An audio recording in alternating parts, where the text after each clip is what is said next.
지난주 금요일 뉴욕 증시 3대 지수는 혼조로 마감했습니다. 일부 기술주들 저가 매수세가 유입되면서 반등했습니다. 나스닥 상승했고요. 이번 주에 이제 엔비디아 실적 발표 시장 관심이 쏠리고 있습니다. 이 가운데 어제였죠. 16일 이재명 대통령 주재로 민관 합동회의가 열렸는데요. 재계 총수들이 대규모 투자 계획도 발표했죠. 네, 그렇습니다. 삼성전자 이재용 회장은 국내 투자 확대, 일자리 창출, 중소및 벤처기업과 상생에 노력하겠다고 밝혔는데요. 향후 5년간 국내에 450조 원을 투자하겠다는 계획도 공개했습니다. 네, 현대차그룹도 국내에 5년 동안 125조 원이 넘게 투자하겠다고 밝혔습니다. AI, 로보틱스 등 신사업 분야에만 50조 5천억 원이 투입될 예정이라고 하고요. SK와 LG도 막대한 규모의 투자 계획을 내놨습니다. 네, 미국과의 관세 협상을 앞두고 대미 투자도 늘렸던 국내 주요 기업들인데요. 재계도 우리나라의 경제를 살리기 위한 대규모 투자에 나서기로 한 겁니다. 정부는 규제 완화와 철폐를 통해 화답하겠다고 또 밝혔습니다. 네, 지난주 한미 간 팩트시트 합의 내용도 발표됐고 대미 관세를 두고 기업들은 한숨 돌린 상황인데요. 대규모 투자로 국내 경제가 어떤 방향으로 또 얼마나 살아날 수 있을지도 계속 지켜봐야 될 것 같습니다. 지금 보시고 계신 머니쇼는 SBS 비즈앱과 유튜브에서 실시간 시청이 가능하고요. 국내 주식 정보 받아보실 분들은 카카오톡 채널 머니랩 추가하시기 바랍니다. 또 모든 투자 판단의 책임은 투자자분들께 있다는 점도 알려드립니다. 그럼 글로벌 증시 상황부터 정리해볼까요? 최지연 아나운서 소식 전해주시죠. 지난 금요일에 뉴욕 증시는 한마디로 롤러코스터를 탔습니다. AI 버블로부터 금리 인하 기대감 약화까지 맞물리면서 나스닥은 장 초반에는 2% 넘게 빠지기도 했는데요. 장 후반으로 갈수록 저가 매수세가 들어오면서 결국에는 낙폭을 크게 만회하는 흐름을 보였습니다. 이번 기술주 상승을 기점으로 다시 반등세가 나와줄지 혹은 시장이 불트름에 빠지게 되진 않을지 생각해 봐야겠습니다. 그럼 마감상 확인해보면 이날 나스닥은 0.13% 홀로 상승했고요. S&P 500 지수는 약보합으로 다우지수는 0.65% 하락세로 거래를 마쳤습니다. 금요일장에서는 AI 관련 매도세가 진정되는 양상을 보이면서 빅테크 기업들 중에서는 반도체주들이 강세 보였습니다. 특히 엔비디아는 현재 시간 수요일에 나올 실적 발표를 앞둔 기대감 속에 2% 가까이 올랐고요. 마이크로소프트는 투자은행 베어드에서 투자 의견 아웃퍼폼과 목표 주가 $600를 제시했다는 소식에 주가가 1.37% 올랐습니다. 다만 나머지 기업들은 좀 흐름이 부진했는데요. 애플은 중국에서 아이폰 17이 출시된 뒤 판매량이 22% 증가했다는 소식에도 0.2% 내렸습니다. 또 알파벳은 1% 가까이 내리긴 했지만 그래도 큰 호재가 있었습니다. 워런 버핏이 은퇴 전에 마지막으로 산 주식이 알파벳이었던 것으로 알려졌는데요. 버핏은 대표적인 장기 투자자라는 점에서 이번 알파벳 지분 확보가 AI 거품론을 줄일 수 있는 요인이 될지 지켜봐야겠습니다. 시청 6위부터도 보면 전거래일에 매도세가 거셌던 브로드컴과 테슬라는 기술적인 반등에 힘입어서 각각 0.73%, 0.59% 올랐고요. 또 일라이릴리는 이날도 0.38% 오르면서 이제 시총 1조 달러에 가까워지고 있습니다. 반면 금요일에는 기술주가 가치주보다는 매수세가 더 강하게 들어오면서 대표적인 가치주로 불리는 버크셔 해서웨이가 1% 가까이 내림세 나타냈습니다. 시장이 앞으로 불안한 흐름을 끊고 추세적인 상승에 나서기 위해서는 금리 인하 모멘텀이 다시 필요할 텐데요. 아직까지 연준위원들은 추가 금리 인하에 브레이크를 밟고 있습니다. 10월 FOMC 회의에서 금리 인하의 반대표를 던졌던 캔자스시티 연은 총재는 추가 금리 인하는 노동시장 균열을 메우는 데 큰 도움이 되지 않고 오히려 인플레이션 압력을 더 고착화시킬 수 있다고 말했고요. 댈러스 연은 총재 역시 미국의 인플레이션이 여전히 너무 높은 만큼 고용시장이 뚜렷하게 둔하지 않는 이상 금리 인하를 지지하기 어려울 것이라고 말했습니다.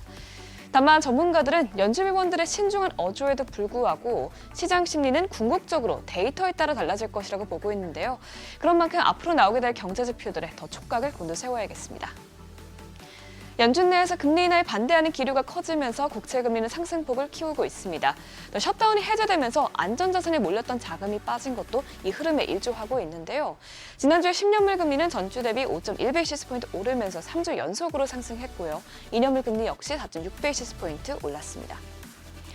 금값은 셧다운 해제로 인해서 지난주 초반에는 급등세를 보였지만 주 후반으로 갈수록은 금리 인하 기대감이 약해지면서 상승폭을 줄여나갔습니다.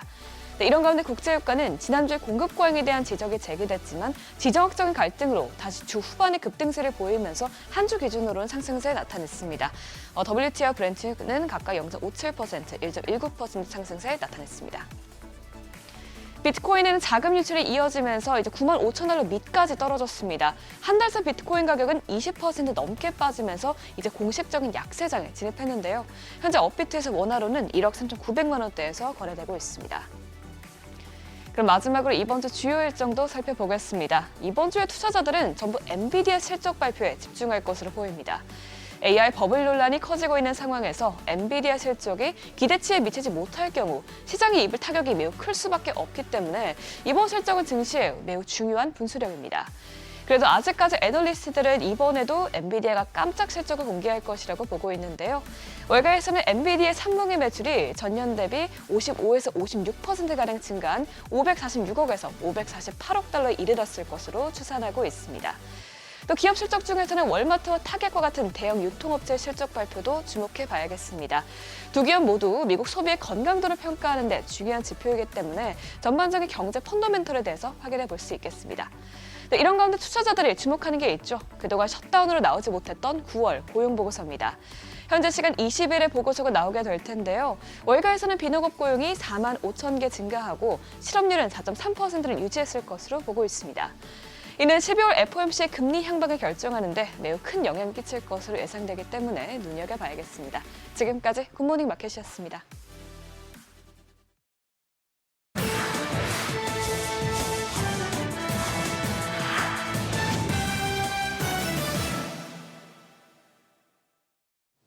외신이 주목한 주요 이슈들 짚어보겠습니다.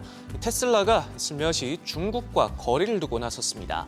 부품을 대는 주요 공급업체들에게 중국산을 완전히 배제할 것을 요구했는데요. 미국에서 만드는 자동차에만큼은 메이드 인 차이나 부품을 넣지 않기로 한 겁니다. 이미 일부는 교체가 됐고 향후 1, 2년 내로 나머지 모두 중국 외 지역에서 생산된 부품으로 바꾸는 걸 목표로 하고 있는데 미중 무역 전쟁으로 관세 리스크가 여전한 상황에서 트럼프 행정부와 보복을 맞추는 모습이고요. 테슬라뿐만 아니라 앞서 제너럴 모터스 역시 중국산 부품을 아웃시키기로 하면서 배터리와 전장 등 부품 생태계 전반에서 한국 기업들이 대안으로 부상할 수 있다는 분석이 나옵니다. AI의 통큰 배팅을 이어가고 있는 구글 소식도 짚어보죠. 미국 텍사스주에 새 데이터 센터 3곳을 한꺼번에 짓기로 했는데요. 내후년까지 400억 달러, 우리 돈 58조 원을 쏟아붓습니다. 깡시골이었던 텍사스에 최근 이렇게 빅테크들이 돈다발을 들고 몰려들고 있는데 오픈 AI와 소프트뱅크의 스타게이트를 시작으로 메타도 기가와트급 데이터 센터를 짓고 있고요. 마이크로소프트 역시 5년간 100억 달러 계약을 맺는 등 문칫돈을 들이고 있습니다. 이 과정에서 두둑한 현금을 쌓아둔 빅테크들마저 이른바 B2에 나서고 있다는 사실이 알려지면서 AI 거품론이 다시 수면 위로 떠오르고 있지만 정작 당사자들은 아랑곳하지 않고 몸집 불리기에 여념없는 모습입니다. 애플이 팀 쿡 CEO의 후계 자물쇠에 나선 것으로 전해졌습니다. 내년 하차 가능성에 대비해 승계 계획을 본격화하고 있는데 현재 가장 유력한 후계자로는 20년 넘게 회사에 몸담아온 존 터너스 하드웨어 개발 총괄 부사장이 거론되고 있습니다. 변화의 바람은 최근 2인자로 불리던 제프 윌리엄스 최고 운영 책임자가 사임하면서 시작됐습니다. 윌리엄스가 자리를 떠나고 이후 고위직들이 줄줄이 짐을 싸면서 이런 마당에 경영을 책임진 쿡 CEO만 살아남기 어려울 것이란 평가가 지배적이었는데 취임 후 지난 14년간 회사 주가를 11배 넘게 올려놓은 팀 쿡이지만 최대 공적으로 꼽히는 공급망 최적화가 미중 갈등으로 애플의 치명적인 약점으로 떠오른 데다 인공지능 시대에 대응해도 경쟁사에 뒤처졌다는 비판이 확산하면서 세대 교체가 임박했다는 평가가 나옵니다. 이 밖에 주말 사이 애플워치에서 혈중산소를 측정하는 기능이 의료기술업체 마시모의 특허를 침해했다. 우리 돈 9천억 원을 배상해야 한다는 소송 결과까지 나오는 등 내후 외환에 시달리는 애플입니다. 미국 유통공룡 월마트도 세대 교체에 나섭니다. 창업자인 샘 윌튼 이후 최고의 경영자라는 찬사를 받던 맥밀런이 자리에서 물러나는데요. 10년 넘게 회사를 이끌며 주가를 400% 넘게 끌어올린 주인공의 빈자리는 알바생 출신으로 월마트에 입사해 핵심 부서를 두루 거쳐 회사 미국법인 CEO 자리까지 오른 존 파너가 채우게 됩니다. 미국 내 4,600개 이상의 매장을 총괄하는 자리를 맡아온 내부 출신 정통파로 평가받는 일본인데 최근 트럼프 리스크로 휘청이고 있는 시장의 중심을 잡아줄 수 있을지 주목받고 있습니다. 정상회담을 계기로 끝난 줄로만 알았더니 미국과 중국 두 골의 신경전이 여전합니다. 히토류가 그 중심에 있는데요. 중국이 히토류의 한 종류인 이트리움 수출을 계속해서 통제하면서 반도체나 항공우주 등 첨단 산업에 비상이 걸렸습니다. 유럽에선 가격이 무려 4,000% 넘게 폭등하기까지 했는데 중국 세관 자료에 따르면 올해 초부터 중국산 이트리움의 미국 수출은 둔화하기 시작했고 앞선 4월 수출 제한 조치 이후에는 아예 중단이 되면서 올해 수출은 1년 전보다 약 30% 감소한 것으로 나타났습니다. 최근 가상자산 시장이 크게 흔들리고 있는 가운데 일본 정부는 고를 외쳤습니다. 비트코인과 이더리움 등 105종의 가상자산을 주식처럼 금융상품으로 인정하고 동일한 수준으로 세율을 낮추는 방안을 추진합니다. 정보 공개 의무 등을 단서로 달았지만 투명성 확보를 위한 규제 강화와 함께 가상자산을 주식이나 채권 같은 합법적인 투자 상품으로 대우하면서 시장을 키워보겠다는 의미로 풀이됩니다. 지금까지 글로벌 비즈였습니다. 지난주 금요일 이슈가 있었던 업종 살펴보는 기업 이슈 시간입니다. 우리 시장은 결국 지난주를 검은 금요일로 마무리했습니다. 미국발 AI 거품론과 기준금리 인하 후퇴론이 맞물리면서 큰 폭으로 하락했는데요. 다만 그럼에도 불구하고 이슈에 움직였던 업종들 살펴보겠습니다. 네, 우선 증시 급락장 속에서도 조선주는 강세 나타냈습니다. 한미 관세와 안보 협상의 결과물인 조인트 팩트시트가 발표되면서 조선업 협력 확대 기대가 커진 영향인데요. 팩트시트에는 한미 조선 협력이 미국 상선뿐 아니라 미 해군 함정 건조로까지 확대된다는 내용이 들어갔고 또 한국의 핵 추진 공격 잠수함 건조 승인도 담겼습니다. 이런 가운데 우려했던 미국 현지 건조 문구는 담기지 않고 한국에서 건조하는 것을 전제로 논의가 진행된 것으로 알려졌는데요. 이번 팩트시트 공개로 마스크 프로젝트 속도에도 불이 붙을 것으로 전망이 되면서 관련주들에 대한 투심이 살아났습니다. 그럼 마감 상황 확인해 보면 동일 스틸럭스가 상한가 거래됐고요. 이어서 HJ 중공업과 대한조선이 4%대, HD 현대미프와 HD 현대중공업이 3%대 상승세 나타냈습니다. 최근 변동성 장세 속에서 바이오주가 선방하고 있습니다. 특히 굵직한 기술 수출 계약 소식이 나온 것이 관련주들을 계속해서 불을 지피고 있는데요. 바이오업계에 따르면 ABL 바이오는 미국 일라이릴리의 그랩바디 플랫폼을 기술 이전했습니다. 그랩바디는 약물을 목표 위치에 더 효과적으로 전달하도록 돕는 이중 항체 플랫폼으로 계약 규모만 우리 돈으로 약 3조 8천억 원에 달합니다. 또 ABL 바이오는 일라이릴리로부터 220억 원 규모의 지분 투자를 유치했는데요. 이를 통해서 회사의 핵심 기술을 연구 개발하는 데 사용할 계획인 것으로 알려졌습니다. 이런 가운데 증권가에서도 향후 제약바이오주에 대한 장밋빛 전망을 내놓고 있는 것도 투자 심리를 개선시키고 있습니다. DB증권은 이제는 제약바이오 업종에서 관세나 약가 인하 등에 대한 불확실성이 해소되고 있기 때문에 내년부터는 제약바이오 섹터가 조금 더 주목받을 것으로 생각된다고 제언했습니다. 이 같은 소식에 어떤 기업들이 올랐는지 보면 킵스파마가 13.03% 상승세 나타냈고요. 엔지캠 생명과학도 9.94% 올랐습니다. 이어서 대웅제약이 6%대, 한올바이오파마와 그린생명과학이 4%대 오름세 기록했습니다. 반면 금요일장 증시 하락을 주도했던 것은 반도체주였습니다. AI 버블론에 대한 논란이 계속되고 있는 가운데 일본에서 키옥시아가 부진한 실적을 기록하면서 하한가를 기록하자 우리 반도체 기업들도 유탄을 맞았습니다. 키옥시아는 3분기 연결 실적으로 순이익 606억 엔을 기록하면서 전년 대비 62% 감소한 성적을 공개했습니다. 해당사는 세계 3위 낸드플래시 업체이기 때문에 이번 실적으로 인해서 AI 산업 성장의 지속성에 대한 우려가 다시 한번 불거졌고요. 특히 SK하이닉스는 키옥시아의 최대 주주라는 점에서 해당 리스크가 곧 하이닉스의 투자 손실 걱정으로 이어지기도 했습니다. 이 같은 소식에 국내 반도체주들이 일제히 약세에 나타냈는데요. 마감상 보면 삼성전자가 5.45%, SK하이닉스가 8.5%나 급락하면서 약 77조 원의 시총이 하루 만에 증발했고요. 이어서 하나마이크론이 5.77%, 한미반도체가 5.92% 빠졌고요. 이오테크닉스도 8.13%로 큰 폭으로 내렸습니다. 현재 시간 13일에 뉴욕 증시에서 테슬라 주가가 급락하면서 2차 전지주에도 매도세가 이어졌습니다. 전 세계적으로 테슬라의 판매량이 급감하고 있는 가운데 가정에서 사용하는 예비용 배터리인 파워월2가 리콜에 들어갔다는 소식이 전해지면서 주가가 크게 내려앉았습니다. 이 파워월은 테슬라의 부진한 전기차 부문을 일부 상쇄하는 동력 중 하나인데요. 미국 소비자 제품안전위원회에 따르면 파워월2 시스템의 리튬이온 배터리 셀이 과열로 이어지게 되면서 화재나 화상 위험이 생길 수 있는 것으로 알려졌습니다. 아울러 미국 연준 인사들이 연이어서 매파적인 발언을 내놓고 있는 것도 금리 인하 기대감을 약화시키면서 금리에 민감한 전기차 관련주들이 일제히 약세 보이는 것으로 풀이가 되는데요. 그럼 마감 상황 확인해 보면 LNF와 삼성 SDI, 에코프로비엠 모두 5% 넘게 내리면서 나타냈고 롯데 에너지 머티리얼즈가 8.04%, 펜트론이 8.42%로 약세 기록했습니다. 지금까지 지난주 금요일장 이슈 살펴봤습니다.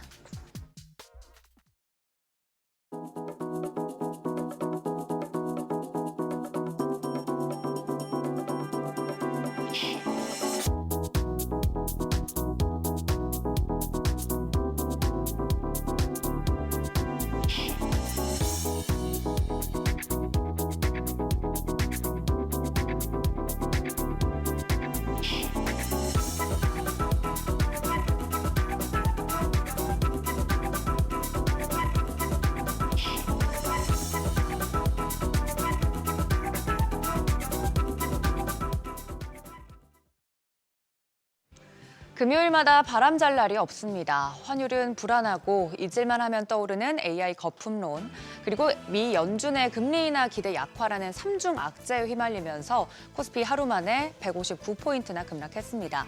뉴욕 증시에서 기술주 급락 여파로 외국인 투자자들은 코스피에서만 4년 3개월 만에 가장 큰 규모로 매물을 쏟아냈는데요. 특히 AI 불안감이 아시아 증시 전반을 덮치면서 연말까지 전망이 더 불투명해진 상황입니다. 전거래일장 복귀하면서 오늘장 투자 포인트까지 체크해 보시죠. 코스피 전거래일 대비 3.8%대 내리면서 4,011선에 마무리가 됐습니다. 8월 1일 정부의 세제 개편안 충격으로 3.88%대 떨어진 이후 최대 하락폭입니다. 코스닥도 2%대 내리면서 900선 아래로까지 밀려났습니다.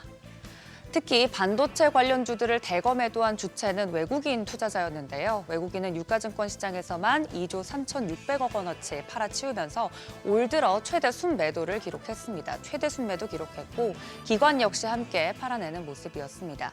반면 4천선 사수에 나선 개인은 3조 2,300억 원 규모를 매수하면서 2021년 5월 11일 이후 최대 매수세를 보였습니다.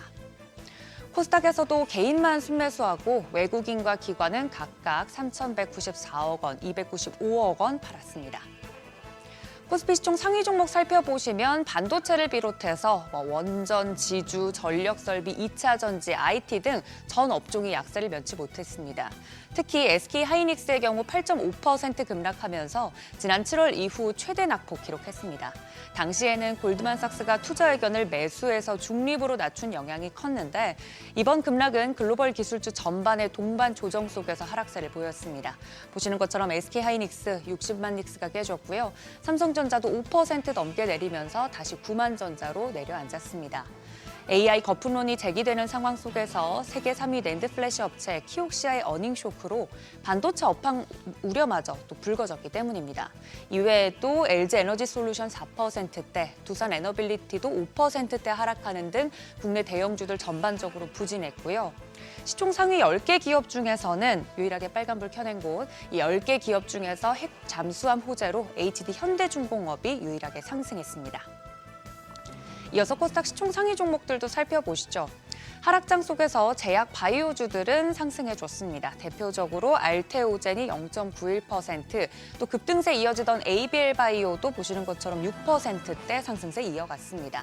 이외에 리가켄 바이오나 파마리서치도 각각 4.5%대, 또 1%대 가까이 오르면서 장을 마쳤습니다. 앞서 말씀드린 것처럼 2차 전지 대표주 에코프로 형제들은 로봇주 등과 함께 시장과 함께 전체적으로 밀리는 모습이었습니다. 3중 악재 중에 가장 발목을 잡는 게 바로 환율이죠. 지난주 원달러 환율 1,470원대까지 치솟으면서 고공행진 이어갔습니다. 13일에는 장중에 1,475원 40전까지 뛰면서 7개월 만에 최고치를 기록하기도 했는데요. 지난주 금요일 개장 이후 1,473.9원까지 오르다가 구윤철 부총리 겸 기획부 장관이 환율 상승에 대해 구두 개입성 발언을 한 뒤로 빠르게 하락하는 모습이었습니다. 결국 전거래일 종가 대비 10.7원 내린 1,457원으로 마감했습니다.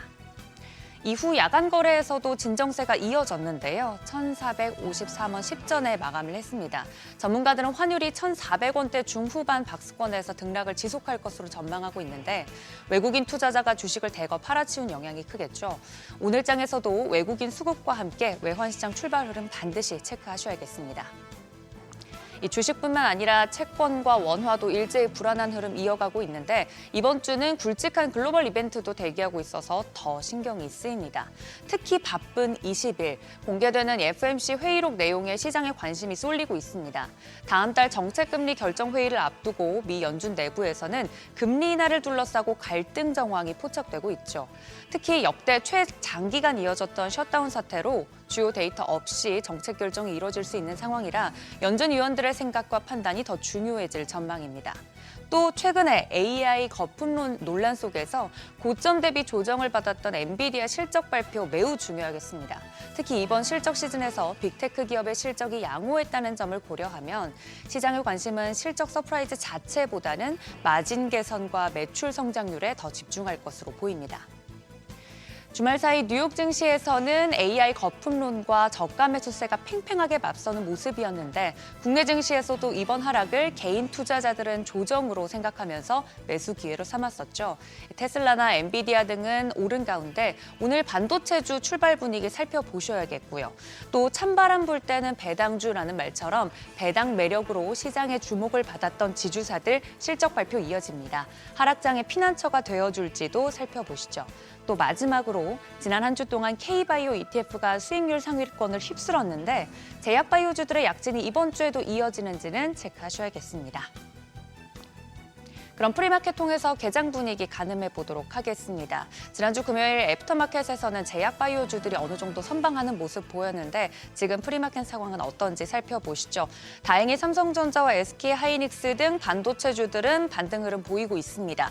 삼성전자가 2.26% 오르면서 10만전자 다시 탈환하려는 노력 보이고 있고요. SK하이닉스도 3%대 강세 보이면서 57만 8천 원 선에서 움직임 보이고 있습니다. 이외 LG에너지솔루션도 1%대, 현대차도 1.10%대 반등 흐름 나오고 있고요. HT 현대중공업은 지난주 금요일과는 반대로 0.51% 약세 보이고 있습니다. 이어서 코스닥 시총 상위 종목들도 살펴보시죠.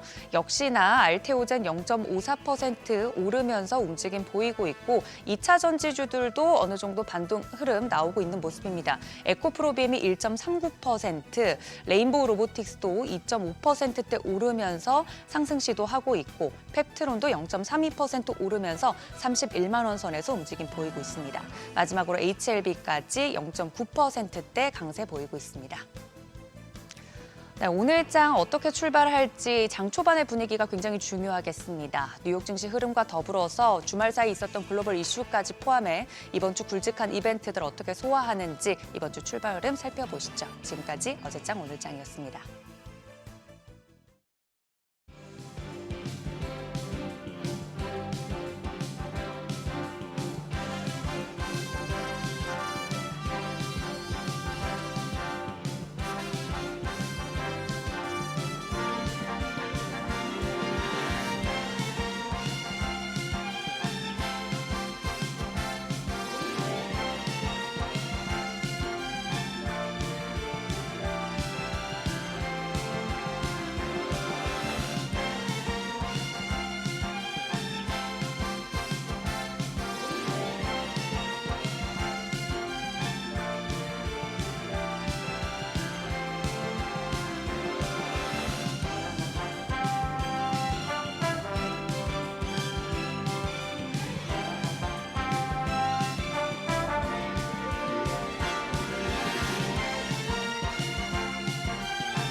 현재 시각 8시 24분 지나갑니다. 지금 보시고 계신 머니쇼는 SBS BG앱과 유튜브에서 실시간 시청이 가능합니다. 또 다양한 주식 정보 원하시는 분들은 카카오톡 채널에서 머니랩 검색하셔서 친구 추가하시기 바랍니다.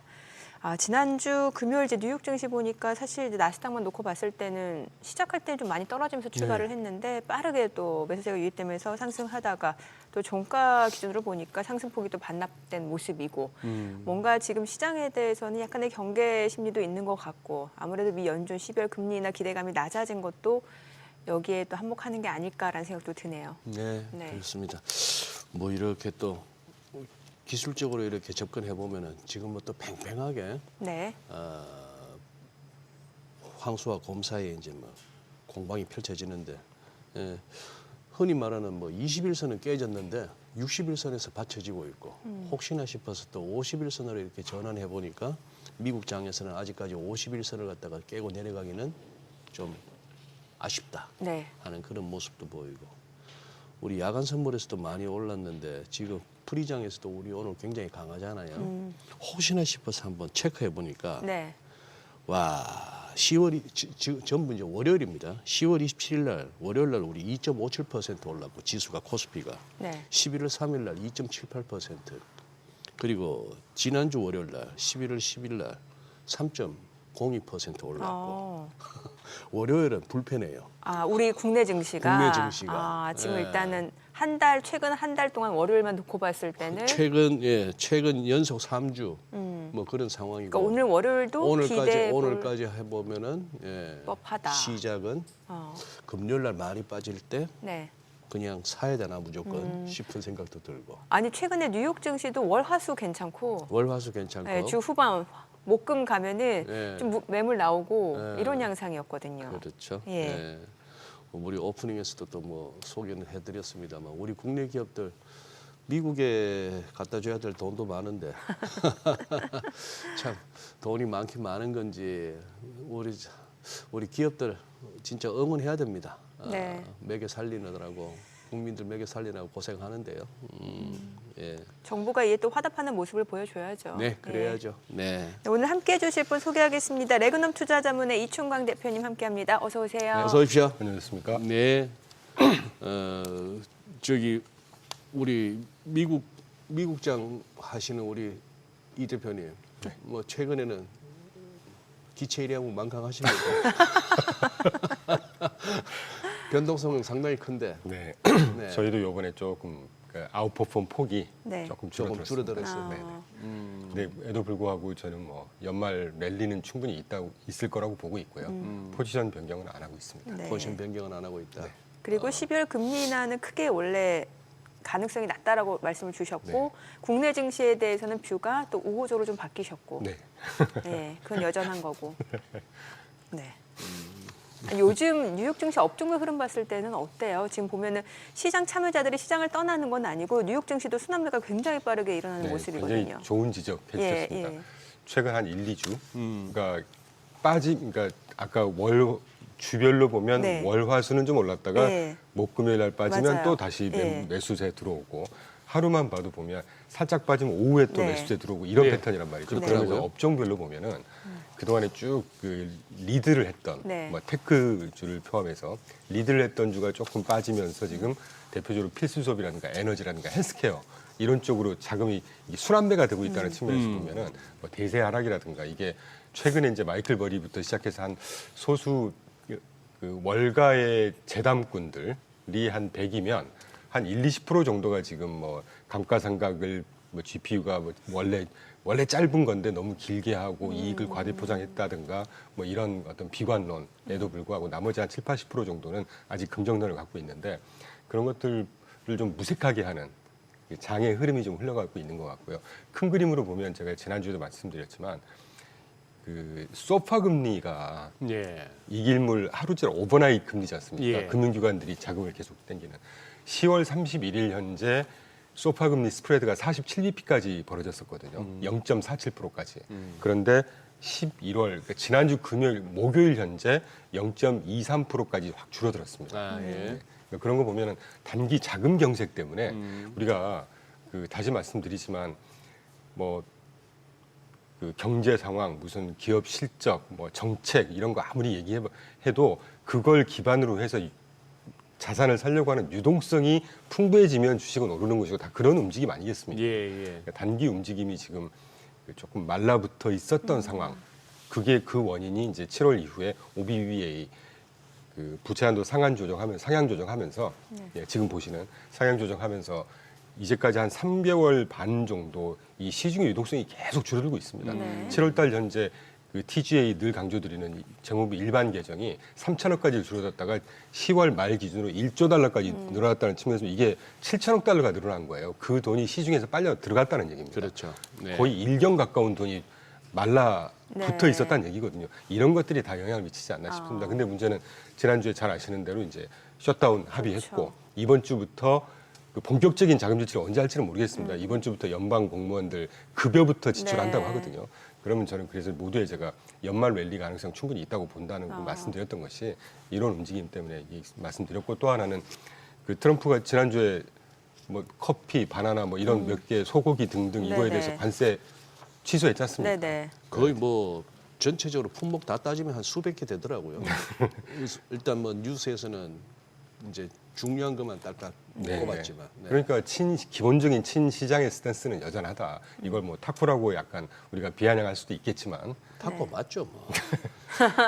그런 모습 보면은 네. 저는 충분히 그 연말 랠리 내지는 조금 확장해서 이건 제 썰인데 내년 뭐 중간선거 때까지는 충분히 우상향 갈 수 있는 에너지는 있을 거다라는 생각하고 있습니다. 그리고 이따 말씀드리겠지만 기관 투자가들이 그동안에 계속 이거 너무 비싼데 이거 들어가도 돼 이러다가 10월 첫째 주에 이따가 자세히 보여드리겠지만 미국의 기관 투자가들이 순매수로 돌아섰습니다.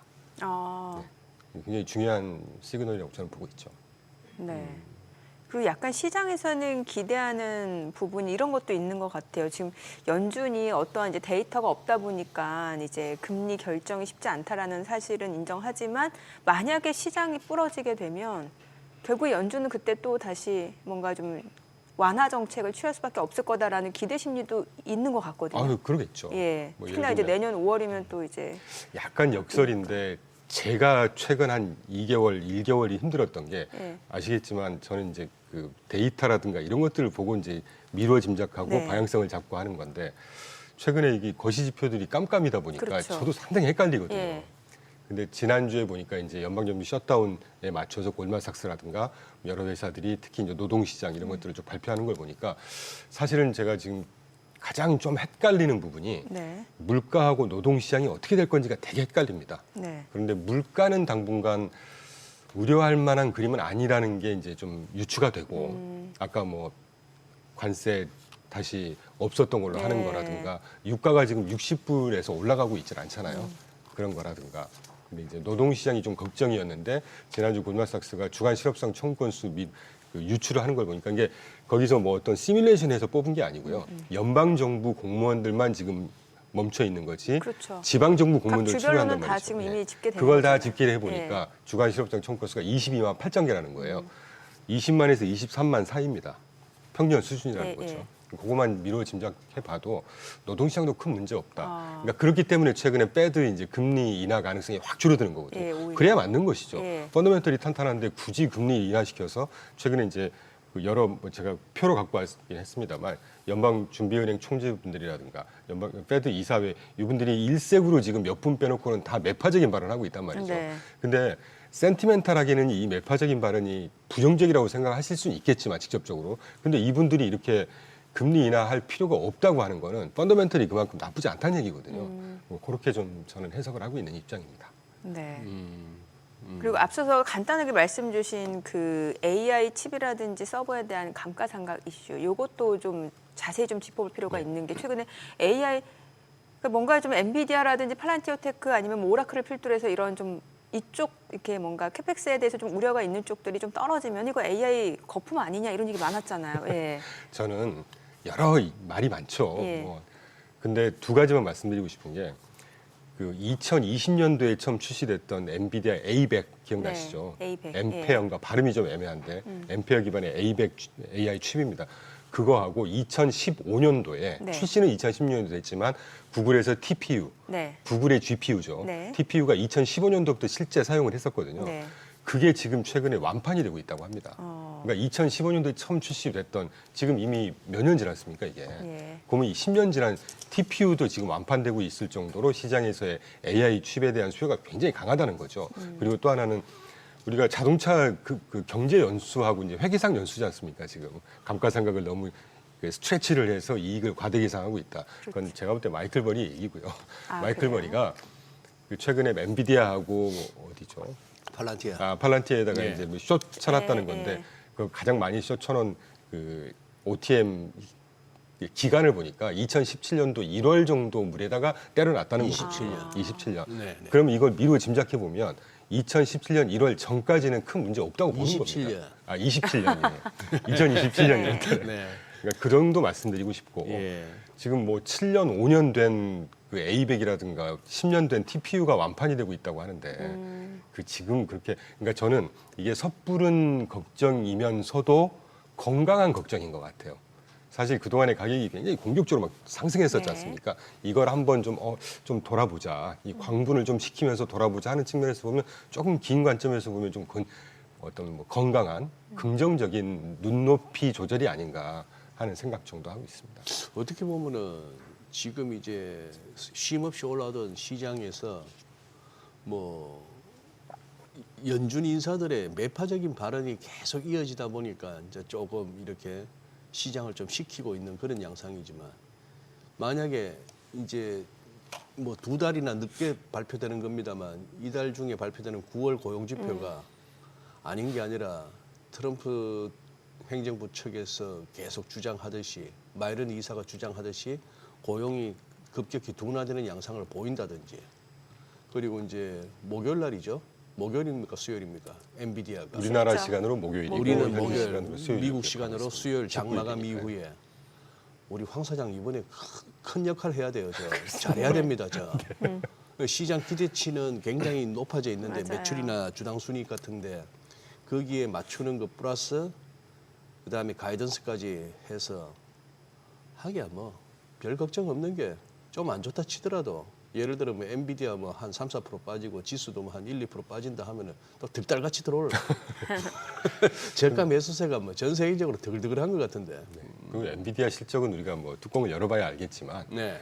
TSMC 실적 굉장히 잘 나왔고 네. 예.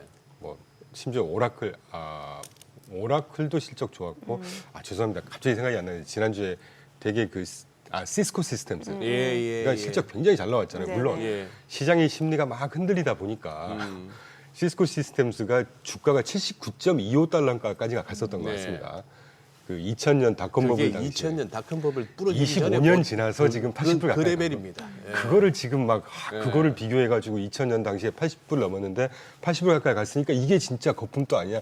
제가 볼 때 이거는 방송에서 죄송한 표현이지만 너무 방정맞은 걱정이에요. 25년 지나서 79불 확보했습니다. 예. 그러니까 그런 걸 실적이 좋게 해석을 하면 되는 것이지 그걸 가지고 다시 또 막 30년 전, 몇십 년 전에 버블을 다시 갖다 이렇게 한다는 거는 좀 너무 지나치다는 생각이 듭니다. 근데 지금 또 화면에 또 우리 젠슨 황 엔비디아 CEO가 나오는 걸 보니까 진짜 그 뭡니까? 그놈의 깐부 회동 강남에서 그 이제 치맥한다고 난리 났을 때 그때 삼성전자 하이닉스 들어가셨던 분들, 현대차 들어가셨던 분들이라면은 조금 이렇게 황 사장 얼굴 보면서 불편하실 것 같아요. 그러고 보면 참 주식 어려운 게 누가 봐도 호재인데 그게 단기 고점이었단 말이죠. 그때 들어가실 분들은 지금 한동안 지금 마음고생하고 계시잖아요. 갑자기 딴 생각이 드는데 네. 주식을 보면서 예. 우리가 이 회사 생활 월급쟁이를 할 때 영업은 올라운드 플레이어라고 그래서 네. 종합예술이라고 하잖아요. 예. 주식도 정말 종합예술인 것 같습니다. 펀더멘탈 뿐만이 심리, 뭐 정치, 경제 무슨 굉장히 많은 요소가 영향을 미치니까 그래서 어려운 거가 아닐까 하는 생각이 드네요. 근데 이게 또 이제 이번 주 엔비디아 실적 발표 나고 나면 이제 AI에서 또 엔비디아 절대적 지위가 확인될 수 있는 좀 기점이 될 수도 있고 또 이렇게 되면은 데이터 센터 급증하면 또 이게 뒤따라오는 게 자연스럽게 전력 수요잖아요. 그럼요. 예. 근데 이게 전력이 많이 부족한 상황이 된다면서요, 지금. 저도 지난주 보고서를 보면서 확실히 뭐 감이라기보다는 이제 그동안에 저희가 이제 우라늄 같은 거 투자를 했던 근거 중에 하나였거든요. 네네. 근데 확실히 잘 보긴 했다라는 생각을 했는데 그래프에서 보시는 것처럼 지금 보고서가 모건 스탠리의 보고서 기준입니다. 2028년, 2026년부터 2028년까지의 전력 수요 예측한 게 69기가와트라고 하는데 뭐 이건 뭐 왔다 갔다 하겠죠 수치니까. 네.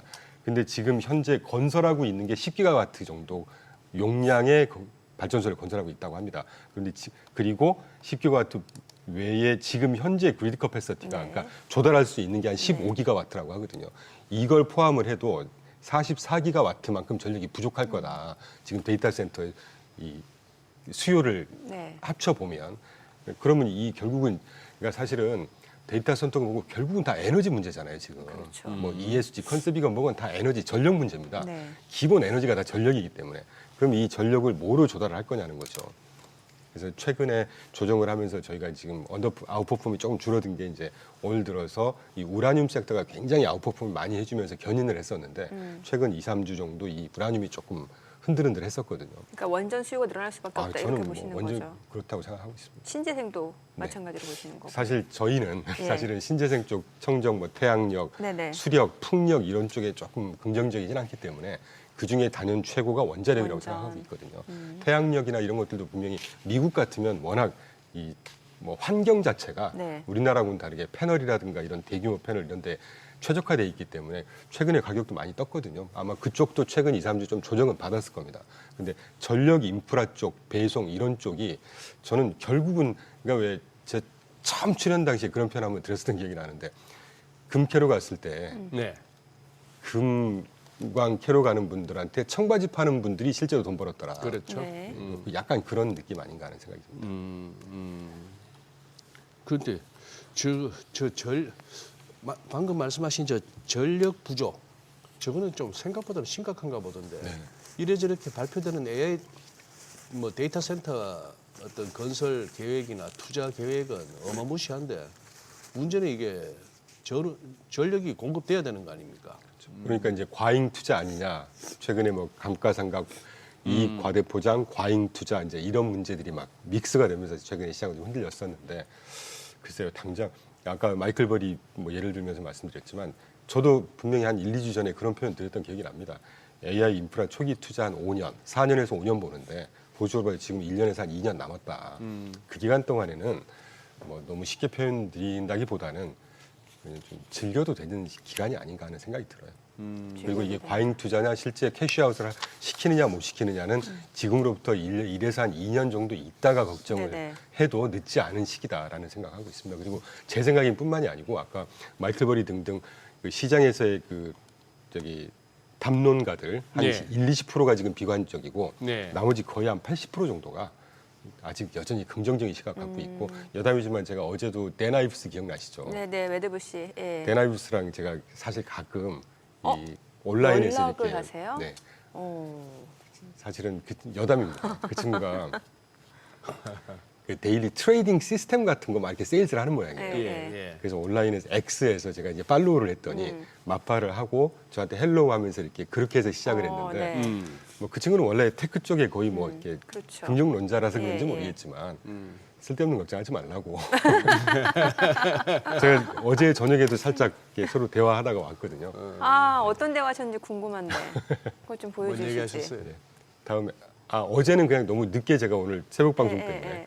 이렇게 해서 어제는 그 친구가 이렇게 뭐 최근에 자기는 한 뭐 몇 억씩 벌었다 그러면서 네. 시스템 트레이딩 시스템 이런 거 소개하는 그런 자더라고요. 그래서 unfortunately 나 관심 없어 그러고 네. 했는데요. 내가 재밌는 얘기 있으면 한번 네. 공유드리겠습니다. 예. 하이 충광 합니까? 하이 스프링 라이트 합니까? 저는 이제 영어 이름이 따로 있었어요. 따로 있어요. 지금 뭐라고 하신 스프링 라이트요? 지금 개그 하신 거예요? 참. 저 학교 다닐 때 별명이 그거 중에 하나였어요. 아 스프링.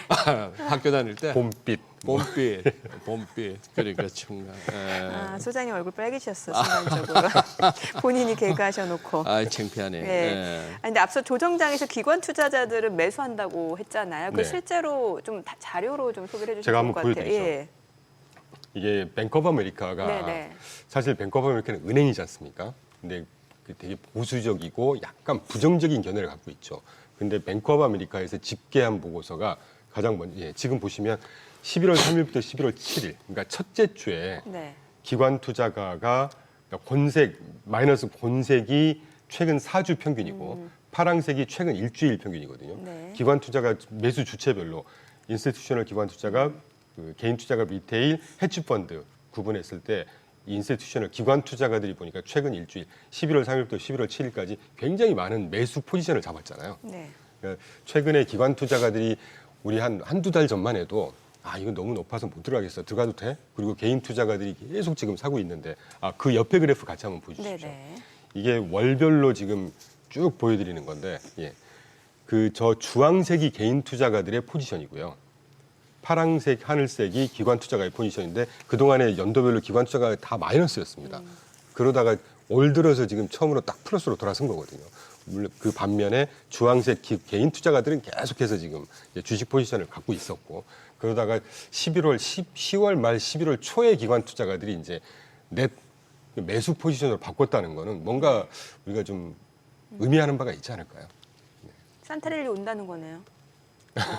직접적으로 연결해서 저는 뭐 여러 가지 요소 중에 하나로 봅니다. 그리고 네. 저렇게 포지션을 바꾼 이유가 뭘까를 네. 생각을 해봤는데 뭐 정답은 아닐 수 있겠지만 결국은 돌아 결국은 아까 강조드렸던 OBBBA 부채 한도 상한에 따라서 그동안에 한 7천억 달러를 계속 시중의 유동성을 빨아들이면서 TJ 잔고를 쌓고 있었는데 그게 지금 쌓았으면 이제 지출을 해야 되는데 셧다운이 되다 보니까 이제 다 홀딩돼 있었단 말이죠.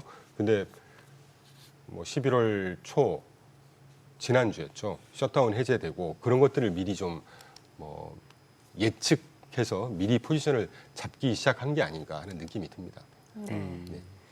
자, 그리고 이번 주 뭐 엔비디아 실적뿐만 아니라 앞서 소장님 말씀해 주신 네. 대로 이제 미국 9월 고용 보고서 발표가 되는데 지금 이제 사실 셧다운이 종료된 이후에 그동안 깜깜이었던 데이터들이 나오게 되는데 시간이 상당 부분 소요가 될 수밖에 없는 상황이잖아요. 그래서 월가에서 지금 뭐 언론이나 이런 거 보면 12월 달에 발표되는 게 좀 제대로 된 데이터 아니겠냐. 12월. 그 11월 발표되는 건 10월 건데 예. 9월, 10월은 이미 다 지나가 버린 거잖아요. 그렇죠. 그리고 또 고용 보고서라고 하는 거는 전국의 6만 가구 네. 그리고 기관 법인들 그 공공기관 포함해서 한 16만 개 법인들한테 설문조사하는 건데 네. 2달 지나서 2달 전에 어땠니?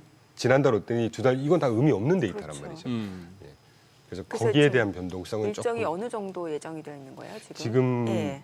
확실히 발표된 일정은 네. 11월 20일 날 예, 9월 그렇죠. 고용 보고서가 발표되고 26일 날 3분기 GDP 성장률 잠정치가 발표되고 네. 26일 같은 날 10월 달 개인 소비 지출 PCE가 발표되고요. 그다음에 12월 19일 날이 11월 개인 소비 지출이 발표될 예정으로 지난주에 상무부하고 BLSBEA에서 확실히 발표를 했습니다. 예. 그러니까 이 정도가 발표될 예정이고 이제 시장에서 예상하고 있는 게 같은 26일 날 9월 달 소매 판매랑 뭐 생산자 물가 지수 정도가 발표되지 않겠냐. 그리고 10월 고용 보고서가 12월 8일 날 정도가 발표되지 않겠냐라고 하는데 이때 발표되는 10월 고용 보고서가 좀 의미가 있자. 근데 제 개인적으로는 12월 달 발표되는 게 10월 고용 보고서잖아요. 지금. 네네. 그럼 이것도 결국은 지난 9월 거. 지난 거니까. 왜 11월 거라도 지금 12월 첫째 주 금요일 날 11월 거 나와도 되지 않을까요? 안 되나?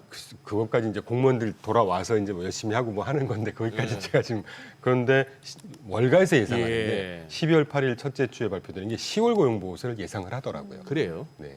뭐 미국 공무원들이 뭐 밤새서 일하진 않으니까 그럼요. 아무래도 좀 뭐 휴일날 나와서 예. 밀린 거니까 먼저 하자 이런 사람들은 그럼, 아니잖아요. 아니잖아요. 우리나라 공무원들 같으면 열심히 해주실 텐데 그래요. 뭐 거기는 아직도 뭐 아날로그가 많고.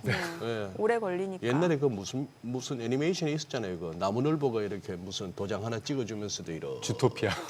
맞아. 참네. 예. 아니 근데 저게 조금 화제가 되더라고요. 마침내 워렌 버핏도 기술주로 구글을 샀다. 구글을 샀다. 상당히 의미가 있었던 것 같습니다. 의미가 있었던 것 같다. 애플은 좀 털었는데 구글은 샀다. 네. 그래서 개인적으로도 참 깊은 소식이었고요. 개인적으로.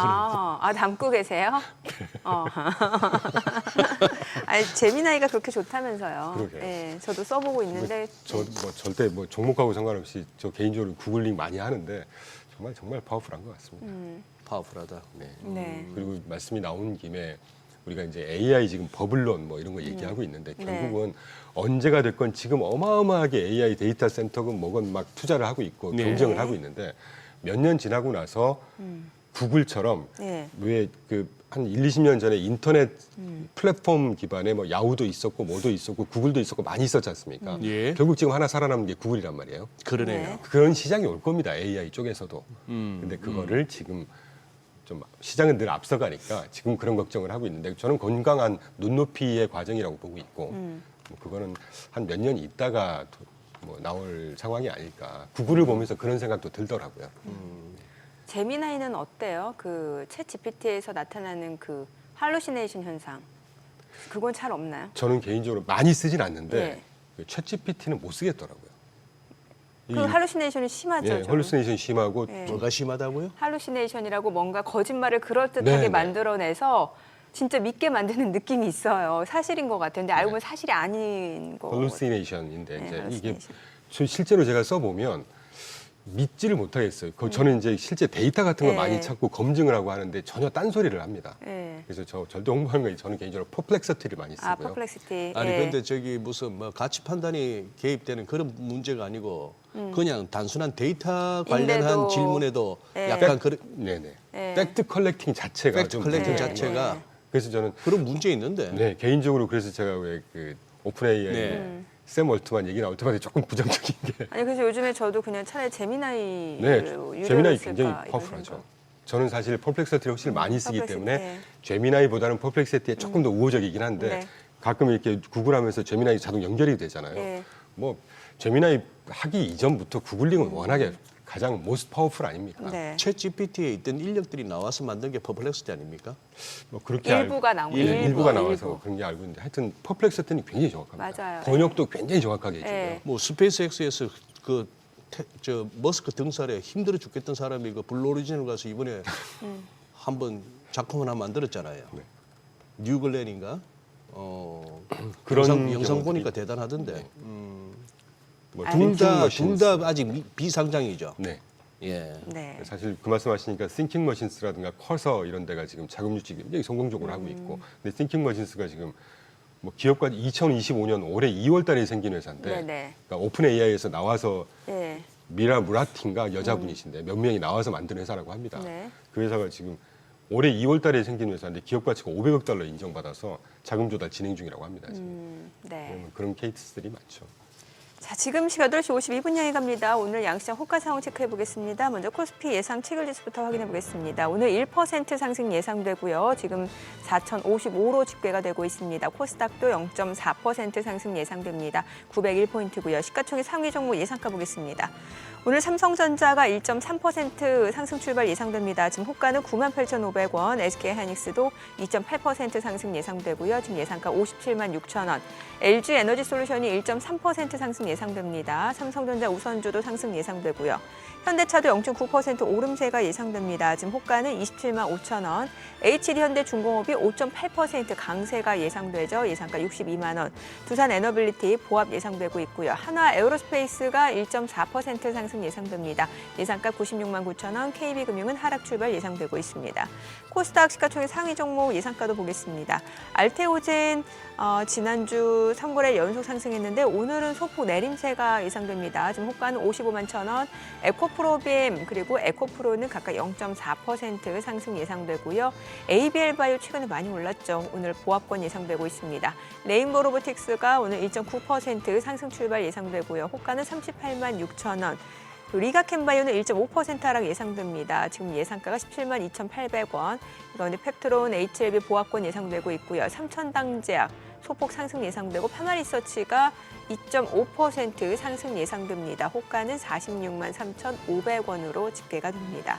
자, 이제 개장까지 6분가량 남았는데요. 일단 오늘 양시장 뭐 지금 대형주들 호가 분위기 또 좋아 보이네요.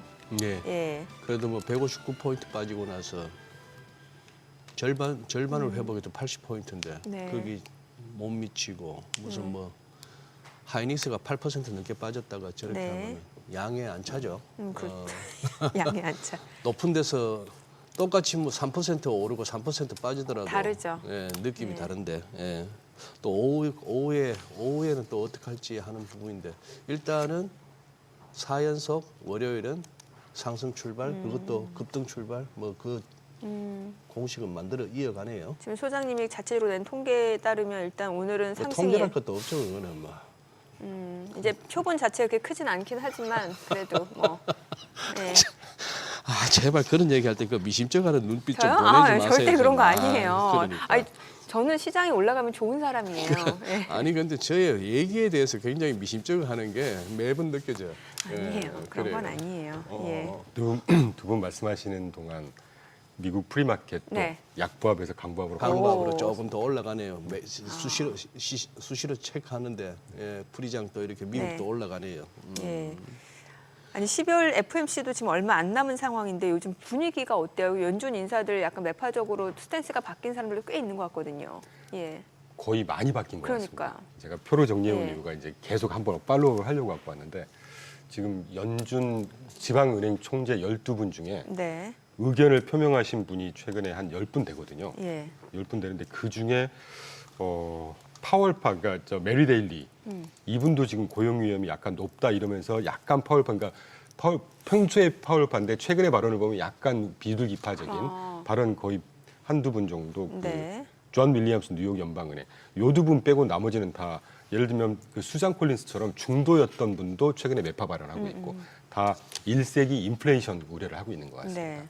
근데 뭐 아까 모두에 살짝 다루긴 했지만 유가 지금 60%에서 올라가지 않는다는 거, 그리고 좀 중장기적으로 지난주에 그 트럼프가 알래스카가 원래 환경 문제 때문에 이 석유 시출을 금지했던 지역이잖아요. 그거 풀겠다고 했지 않습니까? 그런 문제라든가, 그리고 뭐 트루플레이션이 2.66 정도 찍었다가 실시간 물가지표가 2.5%대로 지금 다시 떨어지고 있다든가 뭐 이런 문제들, 그리고 그 상품 가격은 조금 올라왔었지만 서비스 부분에서 지금 약화가 되면서 가격을 좀 전체 종합 헤드라인 가격을 좀 안정시켜주고 있다든가 이런 것들 보면 물가 문제는 그렇게 심각하게 발목을 잡지 않지 않을까 네. 하는 느낌이 들고 있습니다. 그러면 대표님은 인플레이션 압력도 이제 둔화될 가능성이 높고 고용시 그런데 예. 절대 조심스러운 건 아니고 예. 둔화라는 건 두고 봐야 될 것 같아요. 에도 불구하고 관세 문제 아직 안 끝났습니다. 예. 이 관세가 실제 소비자 물가로 전이되는 거는 이대로 안 하고 기업들이 다 뭐 그 OBBBA 감세한 덕분에 이 확보되는 마진으로 소화를 해서 끌고 다 떠안고 갈지 어쩔지는 조금 지켜봐야 될 것 같아요. 근데 이제 12월 FMC 전까지는 뭐 물가라든가 이제 중간중간에 발표는 되겠지만 네. 물가가 막 확 튀어가지고 다시 금리를 올리거나 그러진 않을 어떤, 거죠. 그런 상황은 아닌 것 같습니다. 결국 키는 노동시장인 것 같아요. 키는 12월 달 FMC 방향에 대해서는. 예, 예. 근데 이제 지난 금요일 날 우리 국내 시장에서 또 이렇게 특이점이 환율이 급락을 했어요. 예, 이게 지금 그날 장중 고점이 75원 가까이 74원 90전을 찍었다가 52원까지 밀린 다음에 57원으로 마감을 했는데 지금 분위기로 봐서는 이제 이거 뭐 조금 더 밀릴 수도 있는 그런 상황이기도 하고, 특히 뭐 다른 거는 모르겠는데 거의 대만 달러하고 환율 흐름이 비슷하게 뭐 그렇게 가긴 갑니다. 뭐 어떻게 자율적인 어떤 반락으로 보세요? 아니면은 뭔가 좀 그 전날 그 BOK 총재분께서 구두 개입하고 실제로 이제 구두 개입을 했을 때는 경험적으로 예. 저희 같이 하시는 대표님이 워낙 환쪽 전문가시기 예. 때문에 저렇게 구두 개입했을 때는 과거 경험으로 보면 실제로 계속 시장에서 달러를 팔고 그런 작업을 하고 이미 하고 그렇게 발표를 한다는 얘기죠. 네. 그거에 영향이 좀 있었던 것 같습니다. 어쨌거나 뭐 그날 아침에 구윤출 경제부총리 명의로 나왔던 표현이 그거였거든요. 뭐 국민연금과 기업들, 수출 기업들하고 협의 중이다 하는 얘기가 결국 저거는 어떻게 보면은 기업들한테도 뭐 보유하고 있는 달러 좀 이렇게 내놓아라 하는 그게 좀 작동했다고도 볼 수 있고. 아까 그 앞서서 이렇게 예. 화면 나왔던 뭐 예. 우리 대통령하고 총수분들 예. 거기서 다뤄지지 않았을까요? 다 그렇겠죠. 당연히 그 얘기가 당연히 나왔을 그 얘기가 겁니다. 나왔겠고. 그리고 이 정도의 어떤 환율 급락을 만들어냈다면은 적어도 인터뱅크 딜러들한테는 이제 좀 공포스럽거든요. 지금 여기서 자꾸 달러 롱플레이, 달러 매수 쪽으로 들이대다가는 잘못하면 다칠 수 있다. 그런 점에서 일단 어떤 환율은 조금 1,470원대에서 일단은 단기 고점은 봤다 이렇게 봐도 될. 그럴 것 같습니다. 오늘 지금 예. NDF 현재도 장외에서도 1,450원 한 지금 현재 NDF가 그렇게 가고 있죠. 그러니까 사실 1,470원 정말 아찔하죠, 사실은. 예. 사실 근데 제가 늘 말씀드린 유가하고 환율은 전망한다는 게 의미가 없기 때문에 제가 감히 전망은 못 드리겠고요. 근데 이게 이제 장기적으로 이제 환율 안정을 갖다가 계속 유지하려면은 글로벌 달러 시세가 조금 이렇게 꺾여줘야 되는데 네. 다시 최근에 또 살짝 이제 백근방에서 좀 막히는 조짐은 보이네요. 예. 근데 경험적으로 지난 2년 동안 이 원달러는 달러 인덱스하고 별로 이렇게 디커플링 되는 그림이었어요. 최근에 달러 예. 그렇죠. 달러 인덱스하고는 상관없이 없는 흐름이죠. 원화가 너무 약세다 보니까. 그래서 이제 결국 우리나라 펀더멘탈을 봐야 되는 네. 원달러를 볼 때. 네. 근데 다행인 건 최근에 우리나라 기업들 실적도 그렇고 수출도 조금씩 회복되는 국면. 뭐 이런 것들이 한번 봐야 될 것 같아요. 알겠습니다. 그렇습니다. 지금. 자, 오늘 국내 증시 흐름 확인해 보죠. 개장합니다.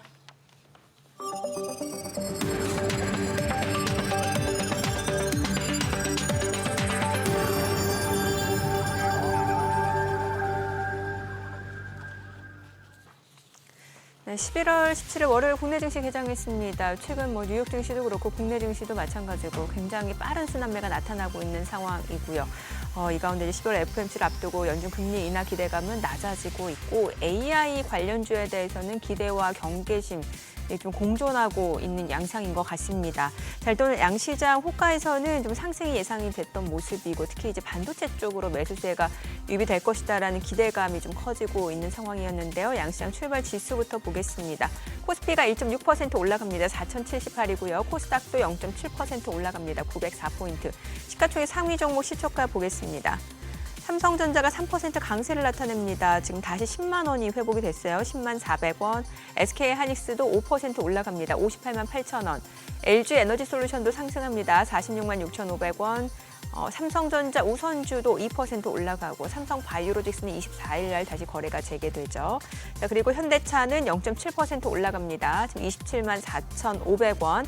HD현대중공업은 약보합권이고요. 두산에너빌리티가 1.4% 올라갑니다. 7만 9,500원. 하나에어로스페이스도 상승합니다. 95만 7천 원. KB금융은 떨어지네요. 12만 8,500원에 거래되고 있습니다. 코스닥 시가총액 상위 종목 시초가도 보겠습니다. 알테오젠 오늘 나흘 만에 지금 물량이 나오면서 1.8% 하락합니다. 현재 54만 3천 원까지 내려가고 있는 상황이고 에코프로비엠은 2.7% 올라갑니다. 15만 4,800원. 에코프로도 1.2% 올라갑니다. 9만 1,000원이고요. 에이벨바이오 오늘 좀 물량이 나오네요. 17만 2,300원. 그리고 레인보로보틱스는 2.6% 올라갑니다. 38만 7,500원에 거래되고 있고요. 리가캠바이오가 3% 하락합니다. 지금 16만 9,700원, 페트론도 1.9% 떨어집니다. HLB도 하락하고요. 삼천당제약은 1% 올라갑니다. 22만 9천 원, 파마리서치도 2% 강세로 46만 1,500원에 거래되고 있습니다.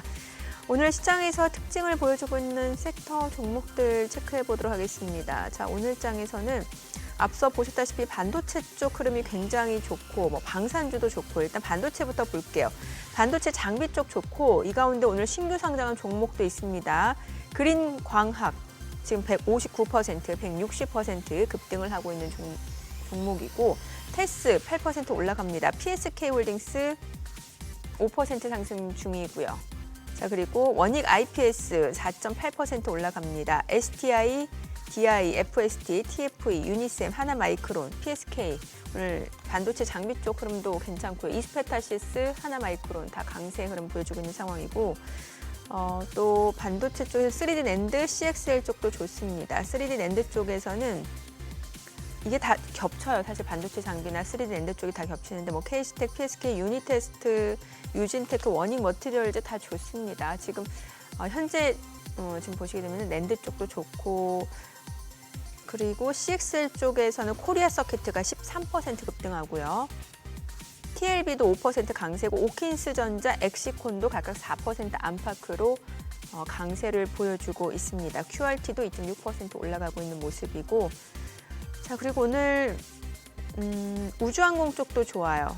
지금 보게 되면 한국항공우주도 3.5% 올라가고 비츠로테크도 3%대 강세를 보여주고 있고 이노스페이스도 1.6% 오름세를 나타내고 있는 상황이고요.